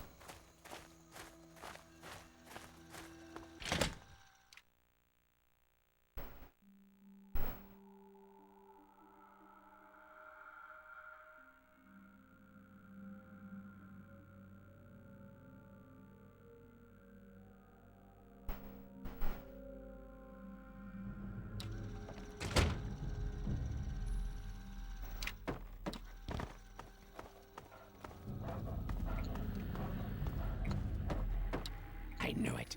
I knew that little bastard was behind all this. After all these years, he's stuck his head out, and this is my chance to cut it off. Figuratively speaking, of course. Him. I should have known.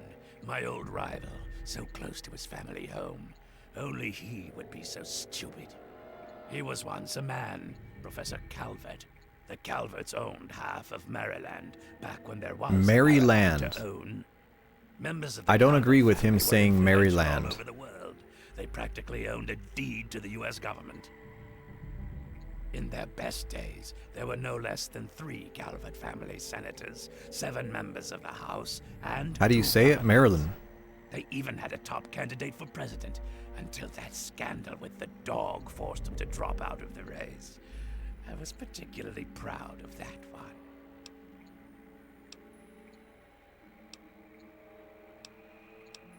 Of course, I fucking want you to do something else. You don't expect me to trot around this mud hole myself, do you? You say it how any normal person would say it. Maryland.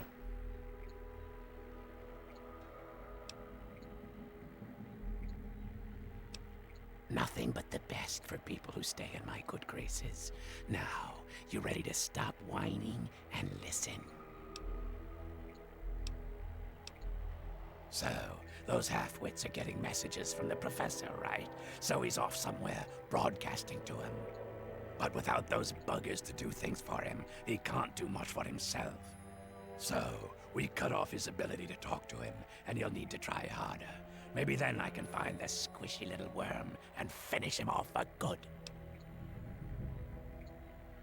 If I know Professor Calvert, and I do, he's using a high-frequency cognitive sign broadcast.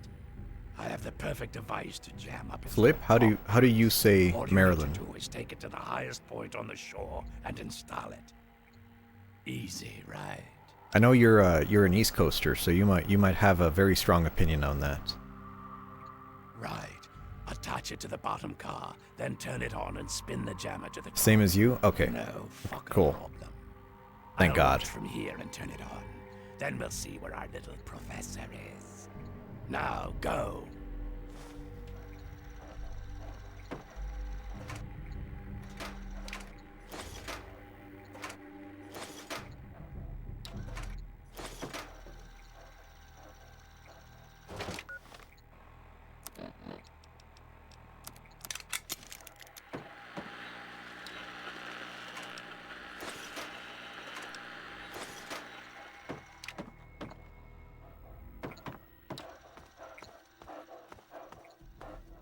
Okay, now we have an interesting choice here.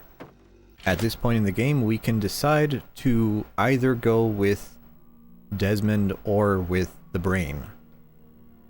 At this point, it's pretty straightforward. You go to the boardwalk, and depending on your choice here, you get to pick one or the other.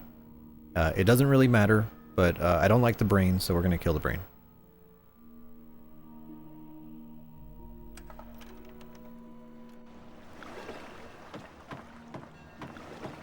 It is I, Professor Calvert.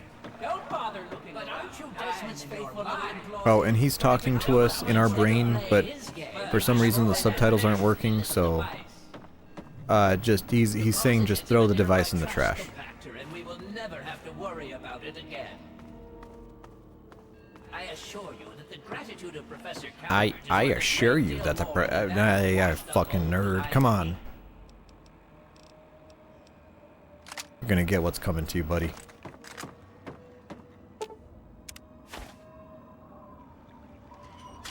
You fool! What have you done? You will pay for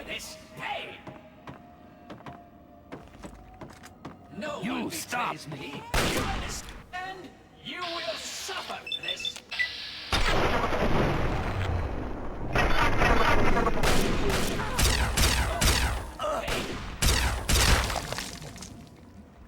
Coming for you.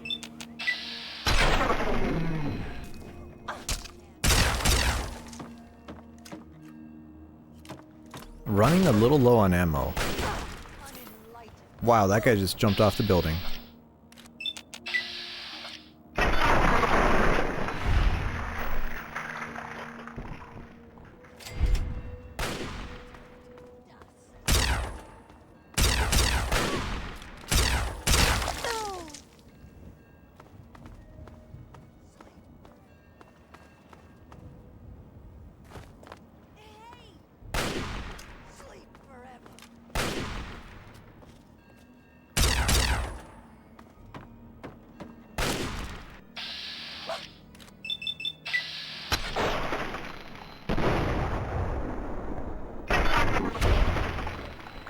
I love how my game just, it's like getting worse. It's like freezing and stuttering even more.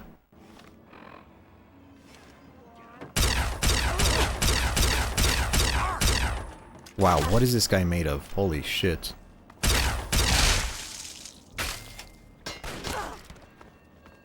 I have a fan pointed at my PlayStation, by the way. Because it is kind of warm in my room, and I was like, I'm kind of worried about it overheating and breaking. So I just kept it on right in front of the fan. Maybe I should pour some ice water on it too. Okay, we only got 30 shots left of this. Yikes. Alright, this might actually crash my game. If you remember last time we played Fallout 3, I actually saved my game here, so we're gonna do the same thing.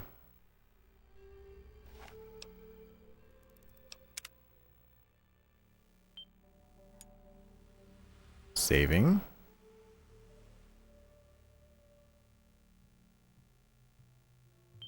Very good. Boy, I hope nothing bad happens here.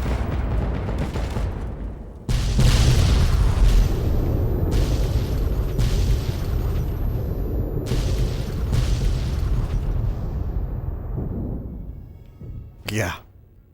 Yeah, I mean they pushed this PS3 to its limit with that. And particles too. Particle effects.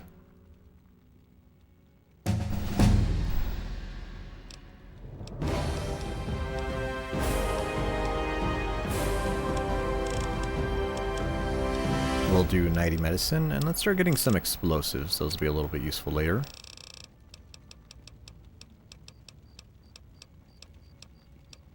And we're going to do robotics expert. That'll help us with some later game enemies and some enemies coming up here. And if we look over here, there's a bunker. That bastard. That bastard.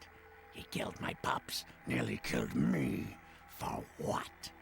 He doesn't have the body to fucking do it himself, so he tried to blow me up. Me? Well, this ends today. Desmond Lockhart will finally win out. I know where he is. He overplayed his hand this time. You and me are going to walk in there and end this. So, his last name is Lockhart. Desmond Lockhart. Which sounds kind of like a romantic character in a novel name, you know, like kind of a fake name. Desmond Lockhart. I don't know about that one. It's great to see you alive. I was worried. Lying. Well, aren't you a fucking softy? But Calvert is here. He's got a lab under the lighthouse, the little fuck. Right under my nose the whole time. I found it when he boosted his signal to try to get through the jamming. When he sent those tribals to kill my poor pups. He's down there, hiding behind robots and machines, sucking life. Pathetic. He dies now. Now that's more like it. Follow me. You're about to witness the end of an era. So thankfully Desmond was in his bunker.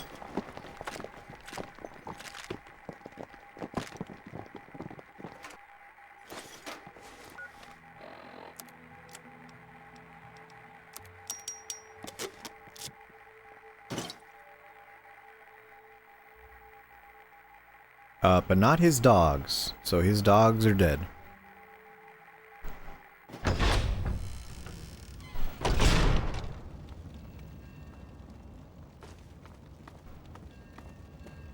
Yep.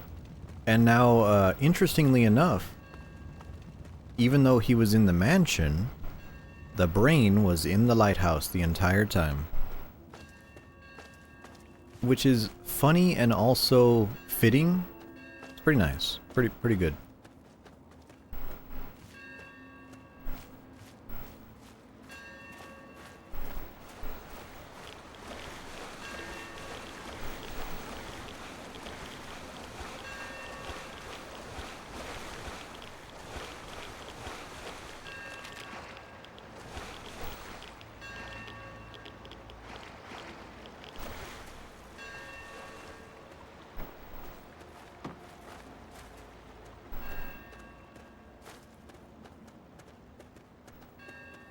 Oh, that's actually kind of Kino. The moon with the lighthouse. Okay. Okay, Fallout. I see you.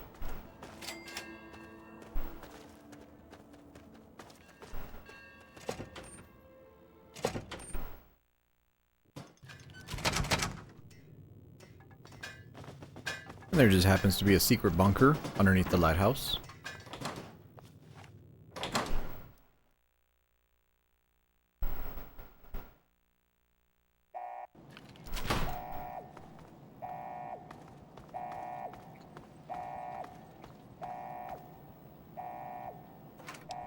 Now this bunker is pretty good. It's full of a lot of loot. Not like insane amounts of loot, but enough loot to be like, yeah, it's a lot of loot.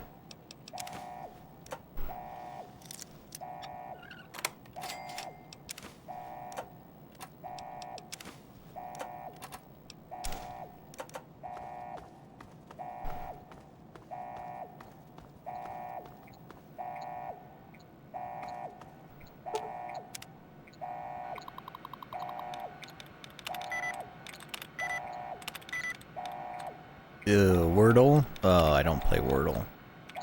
Allowance replenished. Thank you.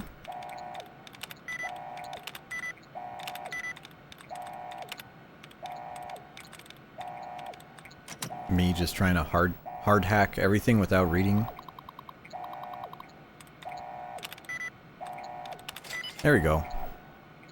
Never didn't have it.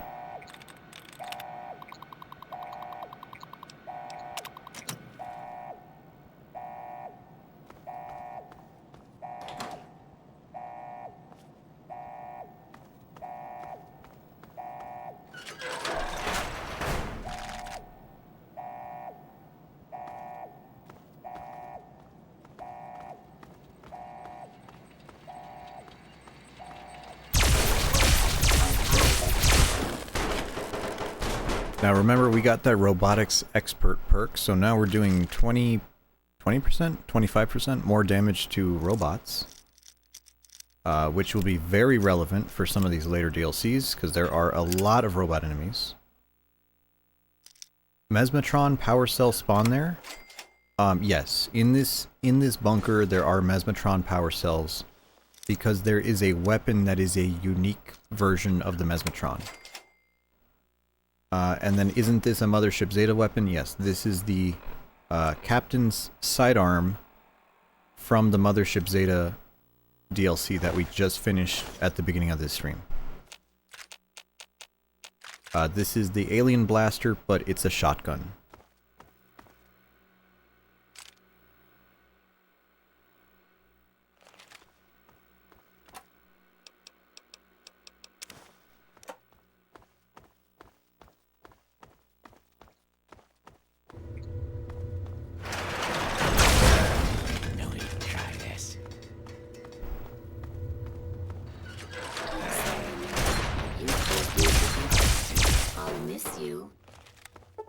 Yeah, I miss you too, sure.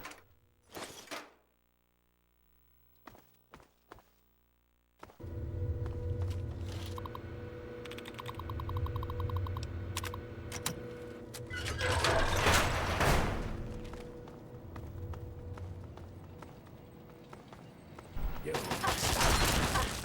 Stop shooting. Allow me to introduce myself. I hope we can Dead. Dead. Oh, I think I mentioned this before. Do you notice anything weird about this bathroom?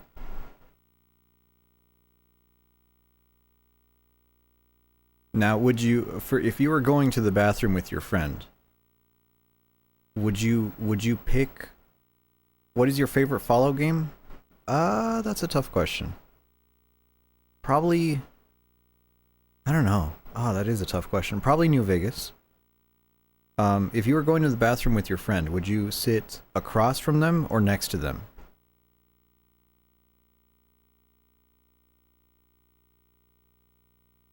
Or diagonal from them. Next to them, I guess? Okay.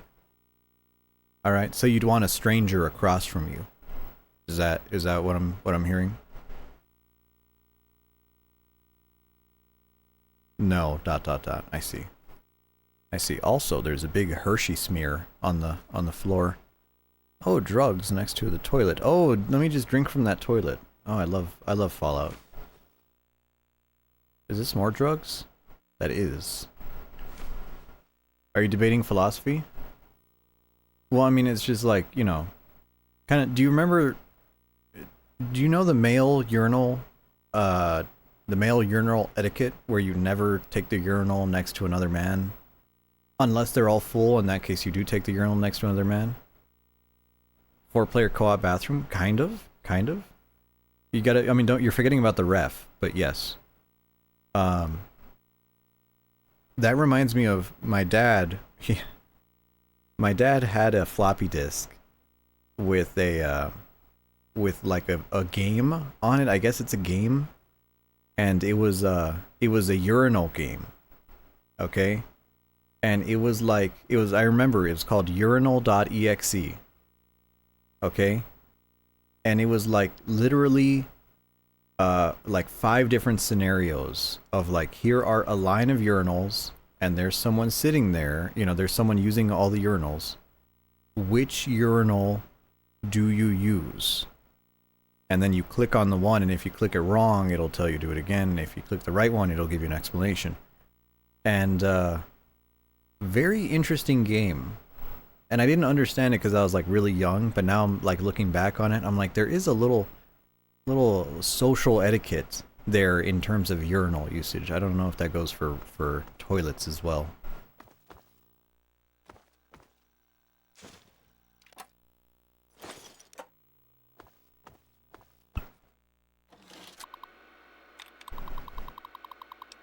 You know, I wonder if that is a thing in the women's restroom. In women's restrooms, are there like rules that do you take the stall next to someone already using a dump? Cause like, you know, I don't know about you, I don't like taking the stall that's like really big. The handicap stall. I don't like taking the handicap stall. You know. So if I was, I don't know, if I was like in the women's restroom, I don't want to take the handicap stall, but then I don't want to take the stall that is like closest to the sinks. Because then it's like, you know, someone can see that you're in there, and that's kind of like, I don't know, you know, hey, you know, I don't know.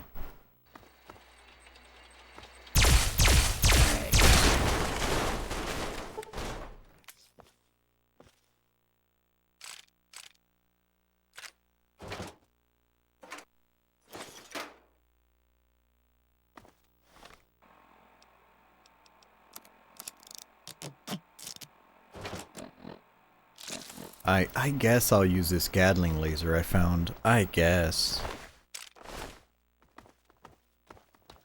He's just down this way. He's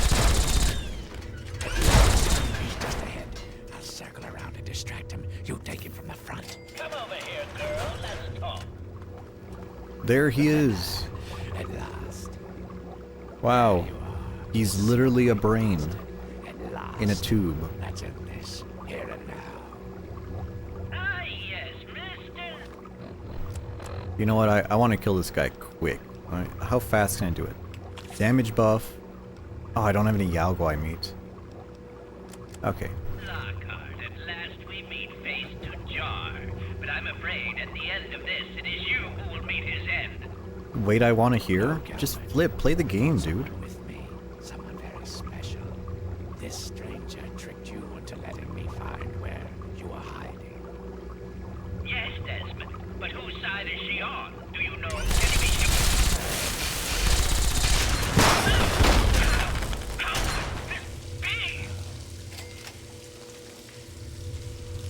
At last, the world is rid of that sniveling, disgusting, arrogant brain.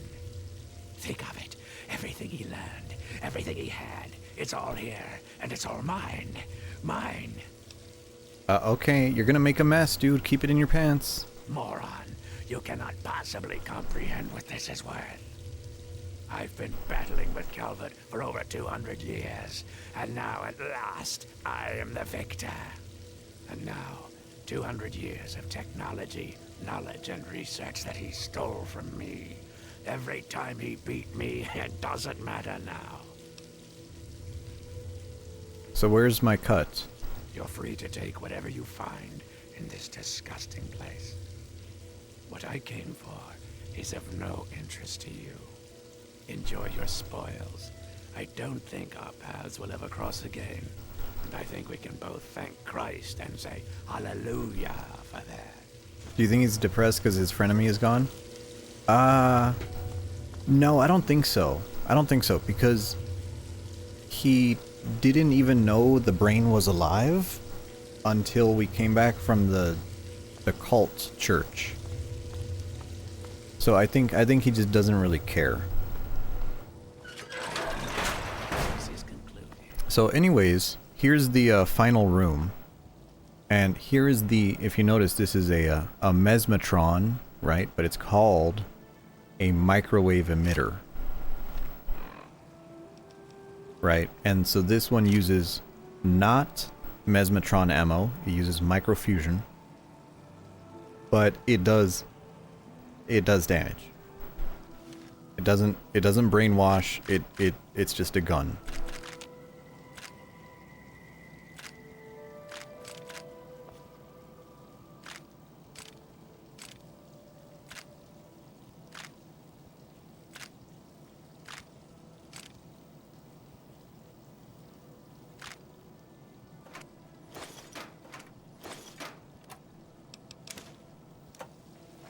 Now I wonder who we should use this on.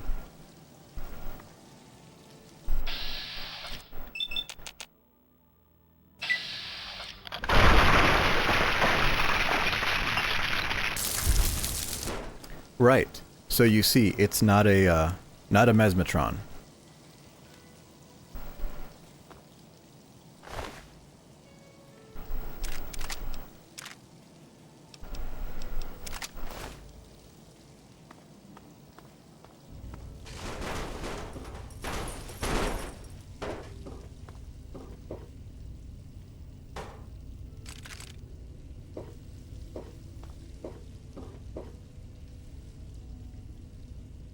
Yeah, but I think it still shoots like one. Yeah, see, it still does the like charge up thing. Yeah, so not the best weapon in the game, but I don't think I've ever really used it, so I just kind of wanted to screw around with it. And I think that's just about everything here. So there is an optional quest we could do, side quest in this area called the Velvet Curtain, I think. And that's a quest where you're a Chinese spy and you blow up a submarine, you know, stuff like that. And it's a good quest. You get an amazing gun at the end. You get this really, really cool backwater rifle and a bunch of Chinese assault rifles, which would actually be pretty nice for us. But honestly, this is kind of an energy weapons character, and I don't really care to use it. I really want to stick with the energy weapons this run.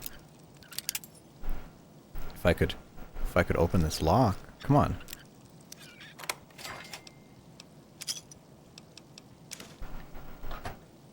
So let's go back to the boat and see what happened with our redhead girlfriend.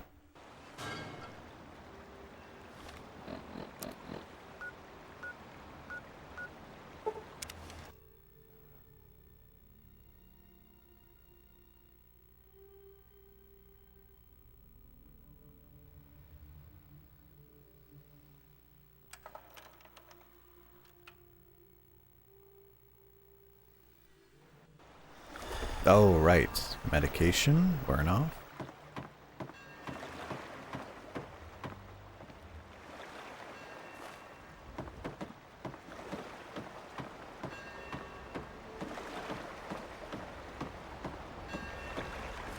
Hey, just in time. Found out who went rooting around in our skulls, and you'll never guess who it was. As a totally unrelated hint, I'm in charge of his boat now. Interesting. Interesting. It was Tobar the whole time. Yeah, looks like it. When the tribals would send someone to the swamp, he'd be waiting around to nab 'em when the Pungasides gassed 'em.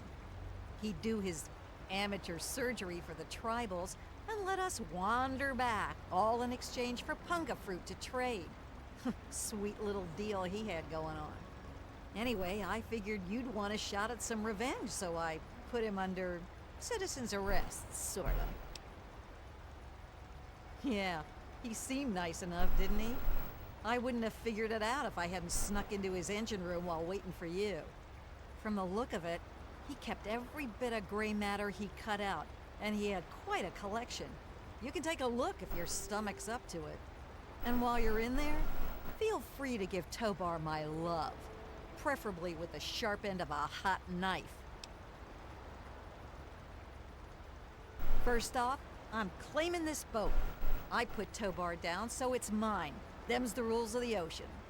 So that leaves me with a boat, a load of punga, and a wicked scar. Damn if I haven't earned that adventure I came out looking for. Think I'll take over running this ship. I can travel as I like and always head back to the wasteland to see Mom. Not a bad way to live, huh? Of course, you can always ride for free. And now we get free travel. So let's go deal with Tobar.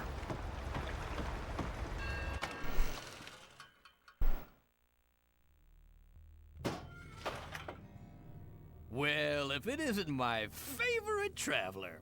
And oh, what a trip you were on. Why, when you were under, you should have heard some of the things that came out of your mouth. But I suppose you're more interested in what came out of your head, aren't you?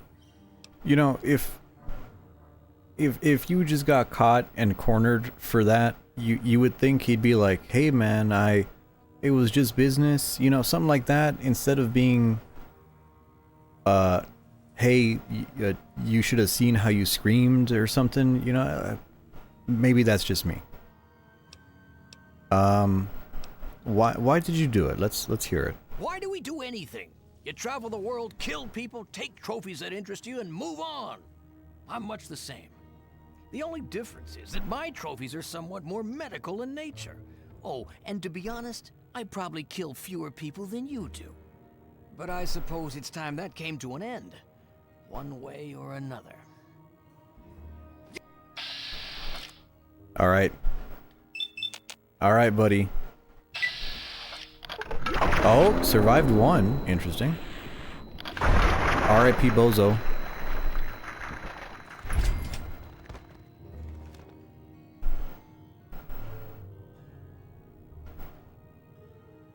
So he got turned into a nugget. Cool. Grifter's Fit, unique outfit. Charisma, small guns, useless. And also, here's all the brain jars. You can see all the little bits of brain he cut out of people in there. And you can take... let's see, where is it at? This one. Activate. Familiar Piece of Brain. For some reason, you feel a terrible sense of loss as you look at the familiar lump of gray matter. We will take it.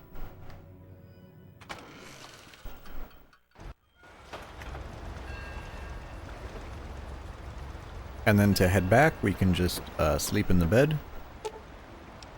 And that'll travel us back.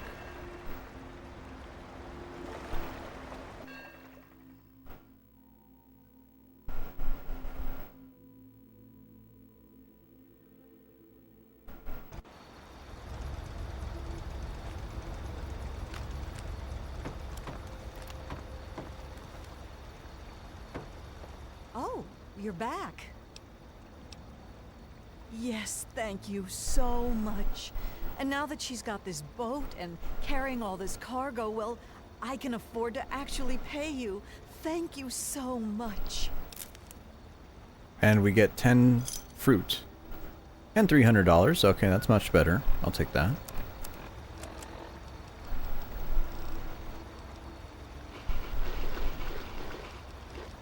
Okay, well. That went well. So, I think I'm going to wrap up here. Today we have finished the Mothership Zeta DLC.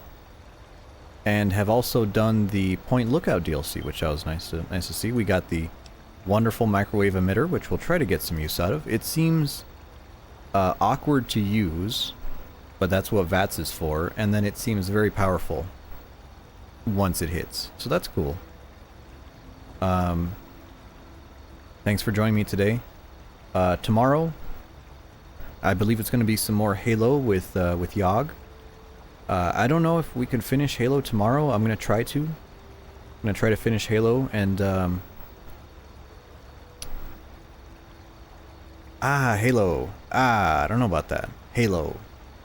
Maybe Halo 2 will be better. I'm pretty sure Halo 2 is going to be better, because Halo 2 has all the cool stuff. But we'll talk about that tomorrow. Have a good night, and thank you for stopping in. See you later.